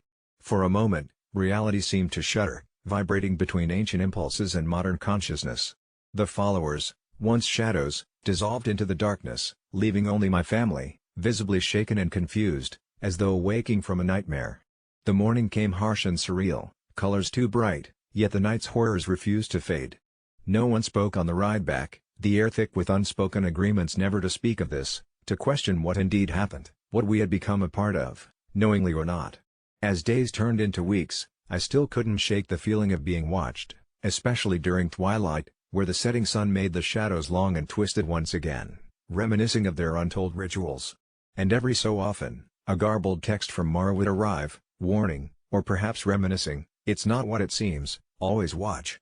Now, when friends ask why I didn't join the family vacation, I just give a wan smile and change the subject. Do they think I'm the asshole for skipping out? Perhaps. But deep down, a haunting part of me whispers that I narrowly escaped something only hinted at in my nightmares, and as shadows stretch long, I wonder if it was truly by choice, or some darker, primordial calling thwarted only by my absence. It started innocently enough, as most terrifying stories do, with a simple text from my younger sister, Alyssa. "Can you help with the decorations for my baby shower?" she'd asked, attaching an impossibly long Pinterest board filled with pastel balloons and intricate floral arrangements. I was buried in work, but she was my baby sister, the one I'd saved from Mom's wrath countless times when we were kids, so I agreed. Little did I know, this decision would unravel into a tangled mess that would leave me questioning my sanity. As the weeks slipped by, the requests grew more extravagant. Soon, I was in charge of not just decorations but catering, guest lists, and venues. Alyssa insisted on a specific lavender-themed color palette, because it's calming, she claimed, but it was odd how insistent she was. Each time I hit a minor snag, like the salmon bruschetta running out of stock or the lavender napkins on backorder, she'd chuckle on the phone in that lilting voice she used, almost like she already knew I'd have these problems. It was frustrating, especially when she'd call late at night, her voice tinged with desperation and a strange eeriness, saying, "Please, Sarah. This has to be perfect. It's important." Weeks crept forward, and the demands became increasingly peculiar.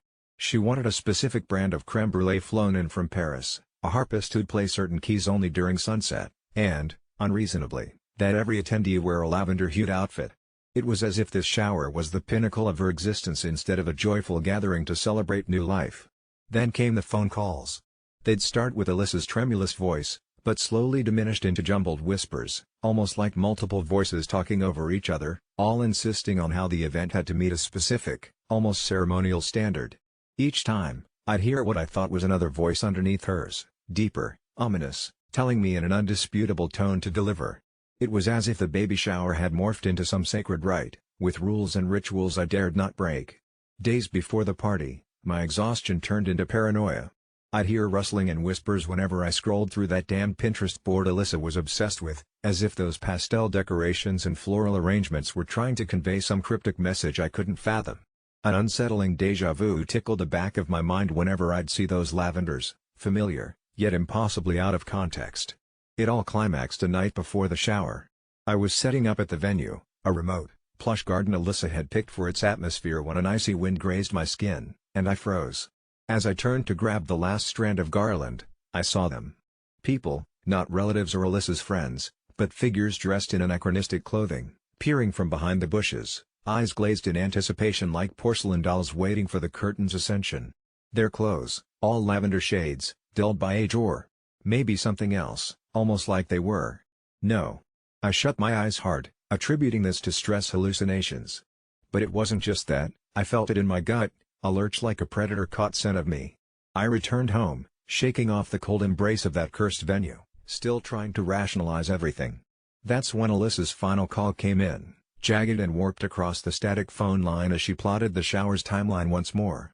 Her voice, now edged with something terrifyingly unfamiliar, intoned, "It can't go wrong, Sarah. You know what happens if it does." And then, in that moment laced with clarity or insanity, I whispered back, "I don't want anything to do with it," knowing whatever Alyssa had planned crossed beyond the line of mere mortal celebrations. The line went dead, though my soul quaked with a foreboding that the conversation was far from over. I did not attend the shower. I did not pick up her voicemails or listen to the eerily calm recordings she left, draped in the soft cries of infants, or something trying to mimic them, faint but insistently there. And as if on cue, Alyssa ceased contact. It was only months later, when the whispers at family gatherings turned to hushed tones, that I heard how the guests at the gathering, those anachronistic figures, merged into rumor, blurred like ghosts that twisted into the fabric of some forbidden tale no one wanted to admit they saw. They spoke of how those figures somehow vanished as the clouds swallowed the sun, leaving a lingering impression of purplish haze that seasoned the stories of everyone present. Some claimed the hues never left their wardrobes, some murmured of haunting lullabies, and one auntie fainted at our next holiday dinner when a lavender-clad infant crawled into her lap, though Alyssa claimed it was her baby, just innocent, just normal. But when Alyssa's eyes met mine across the room, there was no warmth left, just the cold satisfaction that she'd completed a pattern older than we'd dare understand. I kept my mouth shut, more out of survival than cowardice, because when I hear the wind rustling through the leaves, I swear sometimes it carries an echo of her laugh, slow and triumphant, a dark melody trapped in the chilling lavender lull of a nightmare forgotten deliberately. If you're reading this, it's likely because the bizarre events of last night have left me questioning reality itself. It all began with what seemed like a mundane family dinner at my parents' house, a familiar and comforting setting where the warmth of my mother's cooking typically wrapped everyone in a cocoon of safety. We had gathered to celebrate my father's birthday, a man whose only claim to fame within our family was his obsession with perfecting his lasagna recipe, a task he considered akin to an artist creating a masterpiece. The kitchen table was set with the usual fanfare, a glinting feast of layered pasta, rich sauces, and gooey cheeses that clung to one another like secrets held between close friends. As my family chatted noisily around the table, I felt a sudden itch for something different, a spark of rebellion in an otherwise harmonious evening. I reached for the forgotten bottle of hot sauce nestled inconspicuously at the end of the table. It was an impulse, a reckless urge for spiciness to break the monotony, like that tingling desire for a thrill to disrupt a peaceful night's sleep. As I dabbed that fiery elixir onto my slice, I was blissfully unaware that my small act of culinary rebellion would open a door to something far beyond human comprehension. At first, the room seemed to continue as it always had, filled with the lilting tunes of conversation and laughter echoing against the walls. But as I took the first bite, the spice tingled against my taste buds with a pleasurable intensity that was almost narcotic. That euphoric moment lasted only seconds before the atmosphere around me shifted, like a scene in a play where the actors forget their lines. My family's voices drained away into a distant hum, like a radio losing signal, and the room began to stretch and twist around me, pulsating with shadows that flickered in rhythm with my escalating anxiety. My heartbeat pounded in my ears, a rhythmic drum marking the entrance of a creeping dread that clawed its way up from the pit of my stomach. My father's usual jovial face now seemed to hang on his skull like the ill-fitting mask of a stranger, and as I glanced at the other end of the long dining table, where I expected to see my sister's cheeky grin, an overwhelming darkness loomed instead, a void where her familiar presence used to radiate warmth. Concealed within that void was a whisper, an incomprehensible murmur that rasped with the urgency of a forgotten nightmare. It spoke in a language my conscious mind couldn't decode, yet my soul understood perfectly, translating the chills that danced across my spine into a primal panic I couldn't shake. I turned, desperately seeking allies in this surreal battle against the unseen, yet when my eyes fell upon my parents and siblings, they were locked in place, eyes unblinking and vacant, as if they'd been pitched into a trance. I was alone in a room of statues, eerie replicas of my family, and from within those glassy eyes radiated an inexplicable awareness, an understanding that they were part of something I couldn't perceive, a dark reality lurking just beneath the veneer of my existence. Suddenly, I rose from my seat, driven by a primal instinct to flee but simultaneously chained by the irrational belief that leaving would condemn me to a fate I was not ready to comprehend. My eyes darted back to the plate of lasagna now turned cold and daunting, an artifact from the reality I had so thoughtlessly left behind with one impulsive act. And then came the laughter, not the mirthful sound of joyous celebration, but a guttural, echoing cackle that seemed to bubble up from deep within the earth itself. It reverberated through the walls, shaking the family photos until they hung askew, and with each laugh, the shadows in the room grew bolder, more tactile in their malice. They danced around me, taunting silently in a ballet of darkness that told me nothing and everything all at once. Was this madness a punishment for my culinary indifference, or was the universality of hot sauce simply an awakening, an unsealing of doors meant to remain shut tight? I staggered back from the table, my retreat halted only by the chill of the wall against my back as I sank onto the floor, hands pressing against my temples in a futile attempt to block out the resounding madness. But it was not until a hand, one lifelessly cold and unexpected, grasped my shoulder with an unforgiving strength that I realized I wasn't alone in my terror.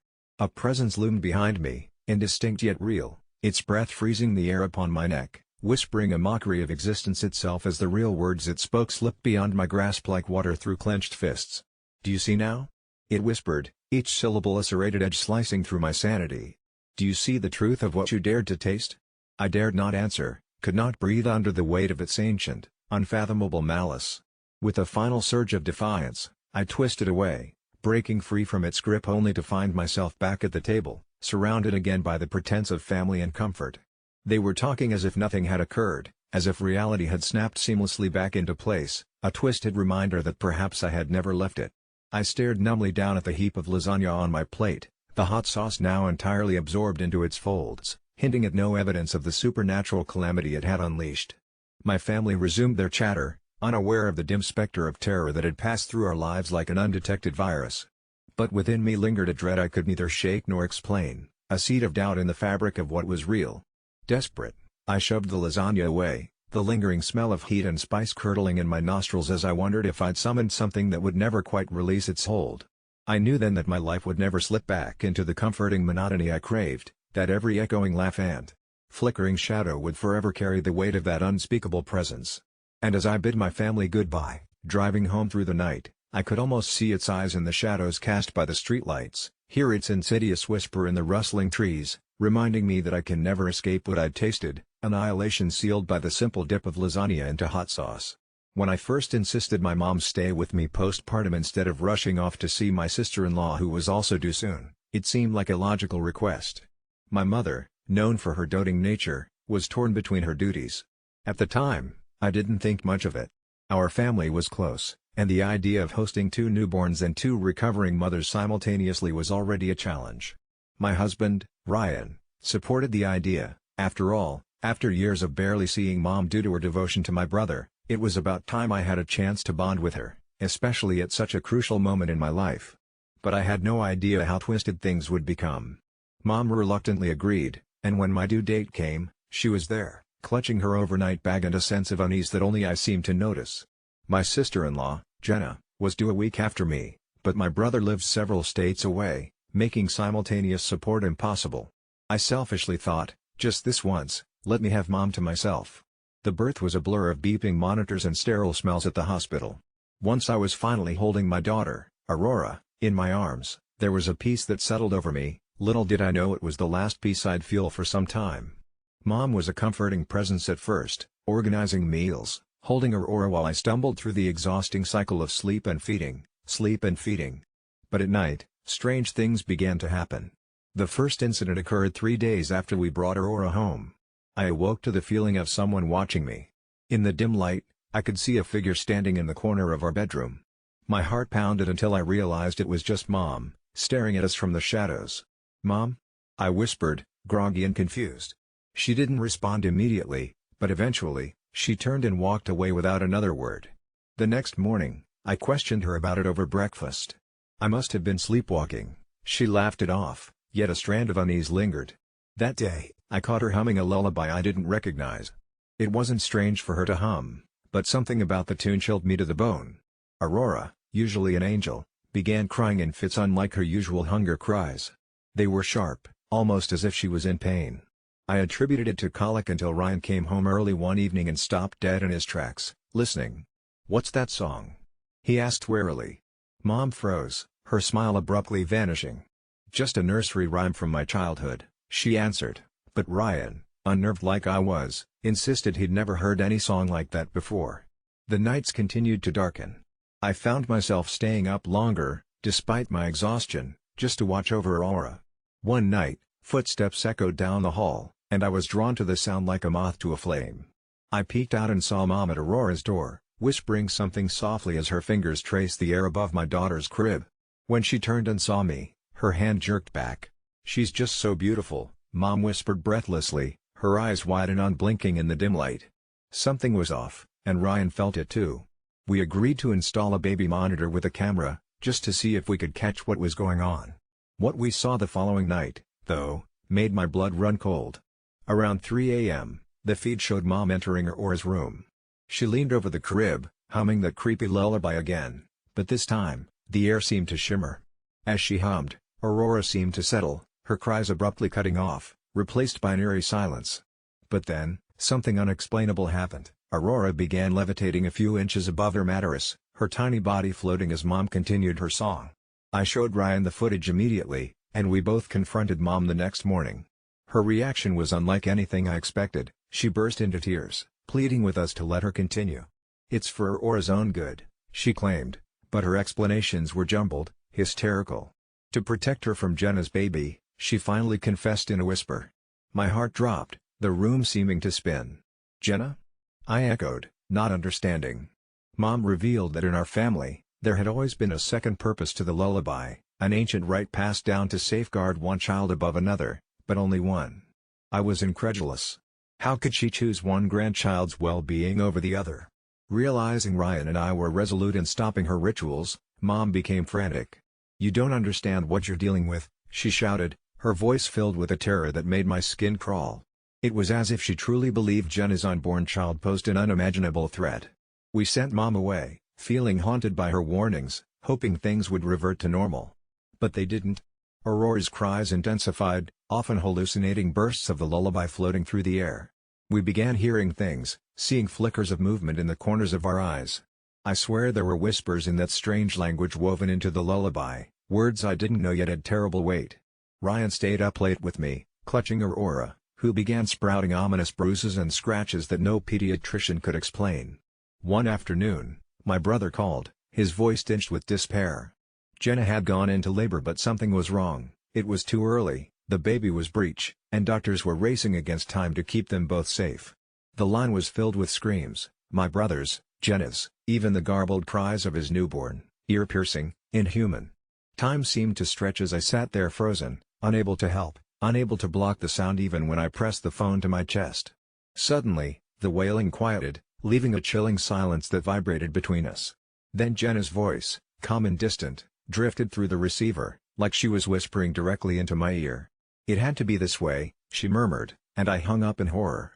Before I could process what was happening, the nursery filled with a cacophony of sound, an ethereal cacophony of that lullaby woven with a chorus of voices. Something changed then, dark and unnatural. Aurora's bassinet moved of its own accord, and a figure materialized, formless but possessing an aura that made me retch. I grabbed Aurora before the bassinet crushed against the crib, splintering.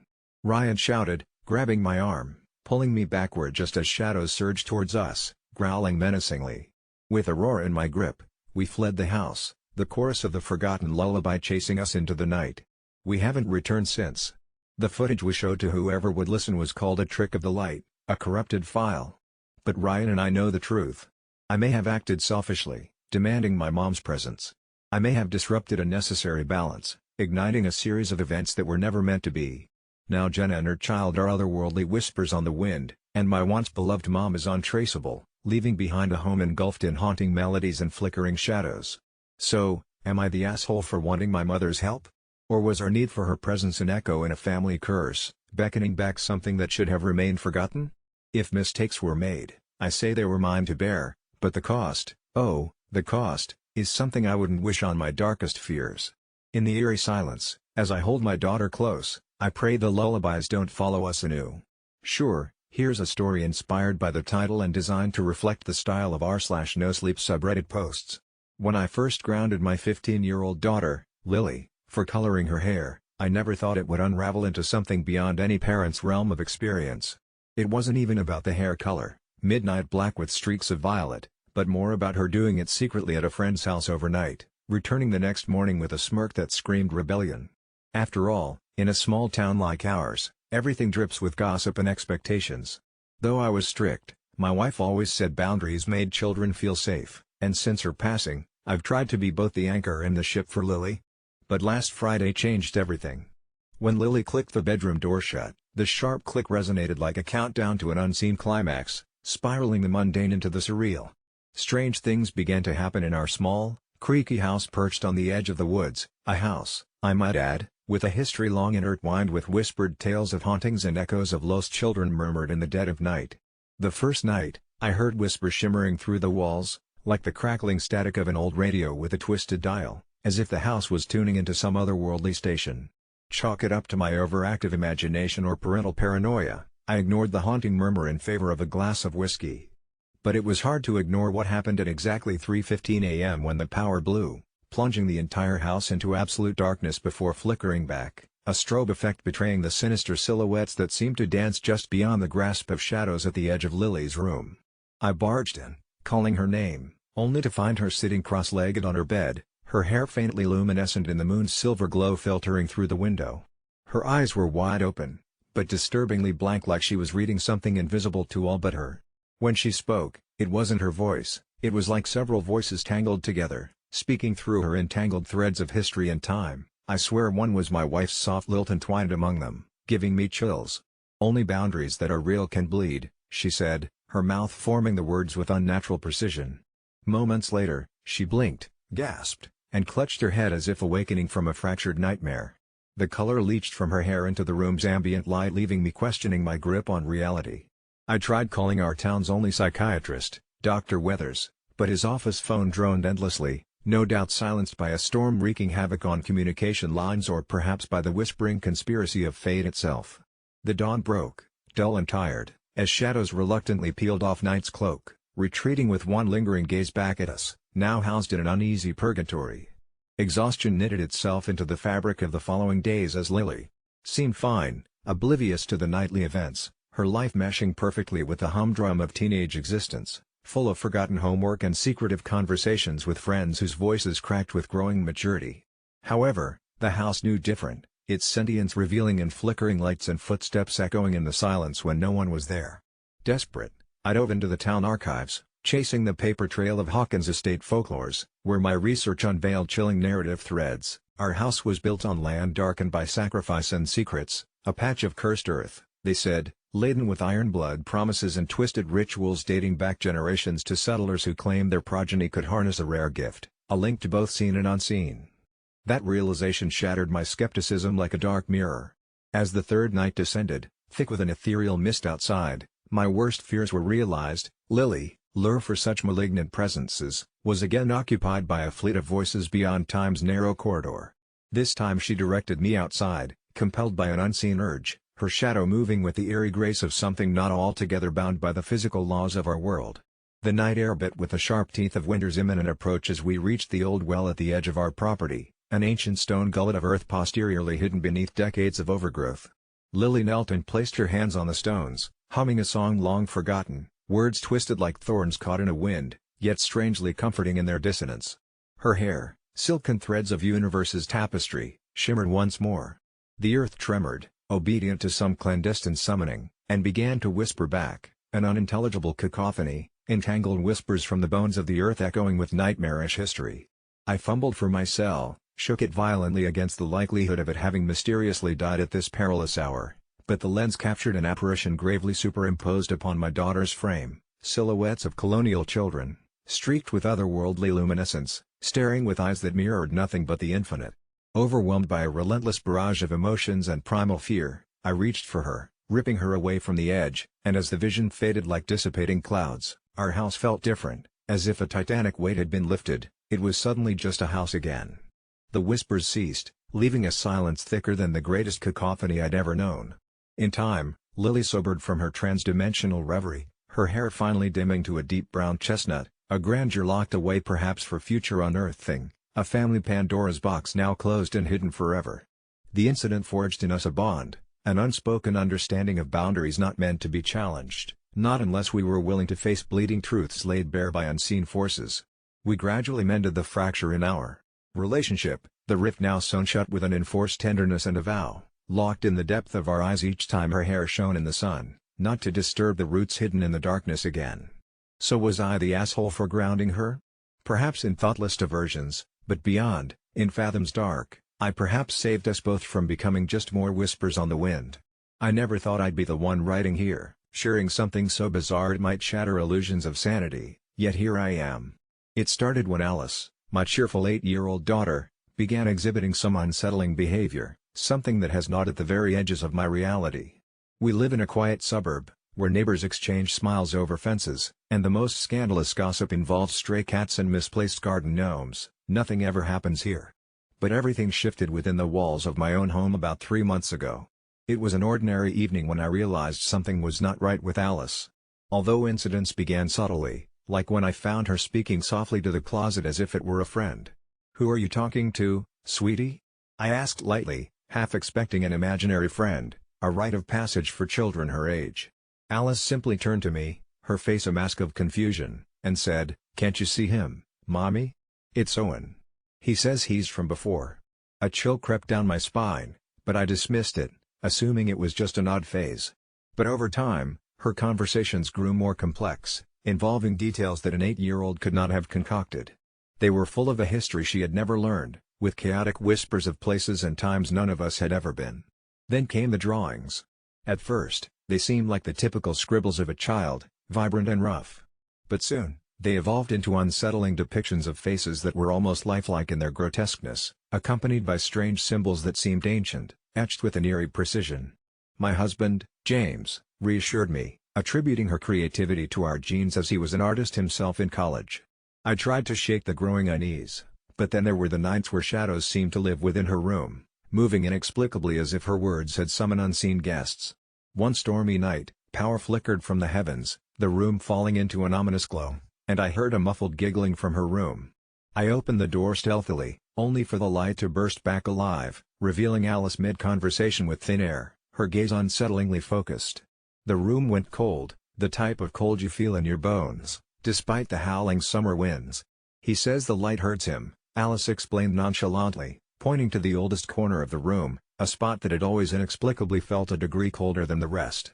I took a step back, feeling a presence pass through me like a gust of winter, whispering in a tongue that was both familiar and foreign. The sensation left me breathless, and it was the following morning I noticed the bruises.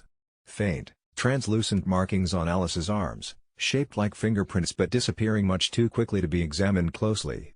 Desperation drew me to a historian friend, hoping to claw at any semblance of an explanation. "The symbols," he muttered, squinting at the papers Alice had covered with her eerie artistry. "These are sigils, ancient ones, used in rituals to summon entities, supposedly." Supposedly. The word echoed in my mind, roiling with the impossible jumble of fear and denial. Yet, all the while, Alice remained unfazed, her once bright demeanor becoming more detached, as if she were being pulled elsewhere, piece by piece.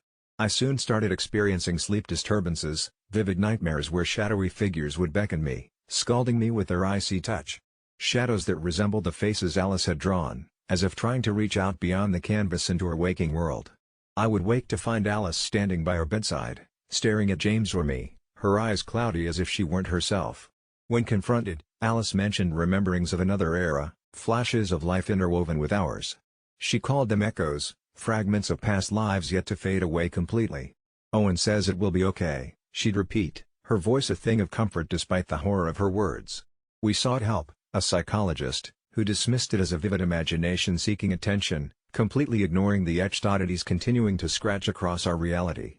But James and I knew. There was something inexplicably altered about our daughter, a tether linking her to her world and another we could never understand. The final straw snapped quiet as a winter breeze the night I awoke to find Alice gone.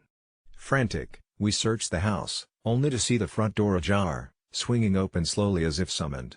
We found her at the edge of the woods at the border of our neighborhood, standing under the haunting stare of the full moon. I shouted her name, but she simply turned and grinned with an expression that was not hers. It was a smirk too mature, too knowing. Her eyes danced with shadows, flickering entities neither dead nor alive but caught between what was and what could never be. "Owen wants me to come home," she said, and her voice, chillingly calm, echoed in the night air. It took everything in us to pull her back, and in that moment of contact, time lost meaning, and a flurry of echoes surged within, the sensation of multiple lives intertwining. We saw glimpses of Alice in different times, different eras, always alongside the enigmatic silhouette of a little boy, Owen, his eyes like bottomless pits holding secrets of forgotten worlds. Since that night, Alice sleeps better, or at least she pretends to.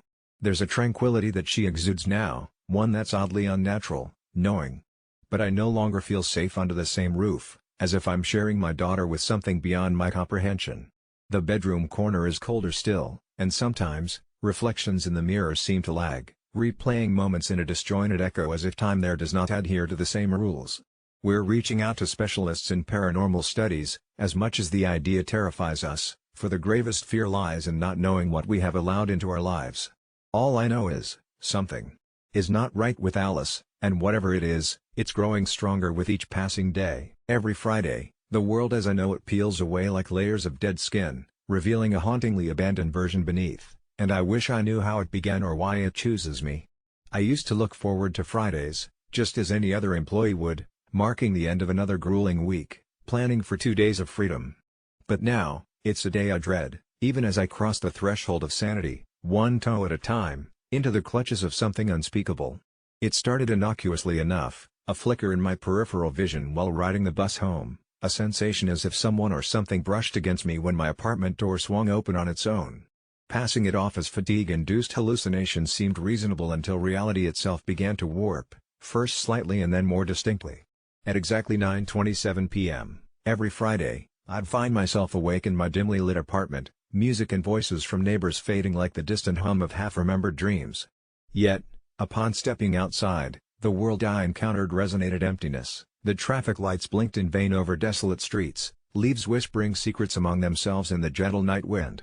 Cars slept in their lanes, vacant behind glassy windshields, their owners evaporated into thin air, just like the sidewalks betrayed no footsteps, not even mine, as I walked them, a specter viewing remnants of long-forgotten lives. In the broader absence of human presence, anxiety became my sole companion, knotted in my chest, whispering fears that scratched like rat claws. Modern ruins they were, not from lack of maintenance but devoid of the chaos that once defined them. Storefronts, eternally open, bore neither cashier nor patron. Minutely and impossibly, I heard the ticking of watches hanging lifeless in jewelry store windows, each tick punctuating the amplification of my isolation. It wasn't until the fourth Friday that I met her, clad in tattered clothes, eyes wide and haunted, a lone figure among phantoms. Her name was Mira, or at least that's the identity she clung to, woven from shadows as hollow as the echo of our footsteps. We weren't alone, she informed me. Others were trapped, slipping into this void with a semblance of frequency, albeit fated never to cross paths. She described our fragments scattered across dimensions, held by some unseen entity, feeding on the chaos only proverbial lightning could ignite. It made sense in this distorted nightmare where reason lost its compass. Together, we wandered the silent tableau, piecing snippets of memories into flimsy parallels, pooling theories that dissolved like sugar beneath rain. I wasn't safe, Mira warned, though her eyes spoke it more clearly than words could. My presence here was neither random nor an anomaly destined to dissolve. I was caught in this twilight hour, where time folded and twisted, and not all who trespassed emerged unscathed. Still, week after week, a magnetic pull dragged me into this barren reality, and I found Mira. Wherever I left her, as if she had never moved an inch, like a glitch in a game I couldn't escape. Mirrors taunted me, their reflections lied, showing hints of other versions, a gasping, tortured visage bleeding into my own in time-lapsed anguish. An unfathomable need coalesced into action. If this world mirrored my own, perhaps the solution lay in undoing the tether binding us. So we wandered, purposed by fragments of hope, in search of a key hidden beneath layers of mundane existence. I stole glances at street signs, cryptic messages bleeding subtle clues, half-dreamt déjà vus whispering interpretive truths. Mira insisted we'd find a door, a rift through which we could sever the ties binding us here, even as every step challenged our resolve. Oddities met us beneath every streetlight, albeit less hostile than inquisitive. Anything that dripped would cling to your very soul if you let your guard slip, an unearthly parasite keen on draining what little humanity we clung to. Finally, amidst the ruins of an old library, stones older than cognizant history, we found it. A library that refused to be forgotten, whose tomes whispered secrets folded into shadows. An archway stood before us, deceptively simple yet thrumming with an ethereal energy. As we approached, a cacophony of voices, our own voices, called out from unseen crevices, frightened, commanding, despairing. It took everything to hold our ground against the clashing currents, like a gale force of existential despair. With that threshold so close, I had choices: to flee, to fight, or to surrender. It was Mira who made the leap of faith first. Even as I watched, her form flickered, untethered, a soul-granted reprieve. The connection snapped, like the tightening snip of scissors on thread, and she was gone. Returned or reborn, I did not know. My feet hesitated, fear rooting me to stone until the void growled like hunger remembered too late. With a last glance into the depths of that forsaken silence, I stepped forward, heart pounding 1,000 sins, and was met with a blinding flash, an overwhelming sense of being unmoored. The world spun back into focus, sounds acclimatizing anew, normalcy painting over my senses like a fresh coat, albeit with the permanence of watercolors, susceptible to the next touch of rain. I awoke, once more at home, returned to my own world but marked by the journey, boundless questions tethered only by the fear of knowing their answers. And just as before, I knew, when Friday arrives again, so too will the world's mirror, the one that reflects more than truth, where reality masquerades as fiction, waiting once more to draw me into its patient arms.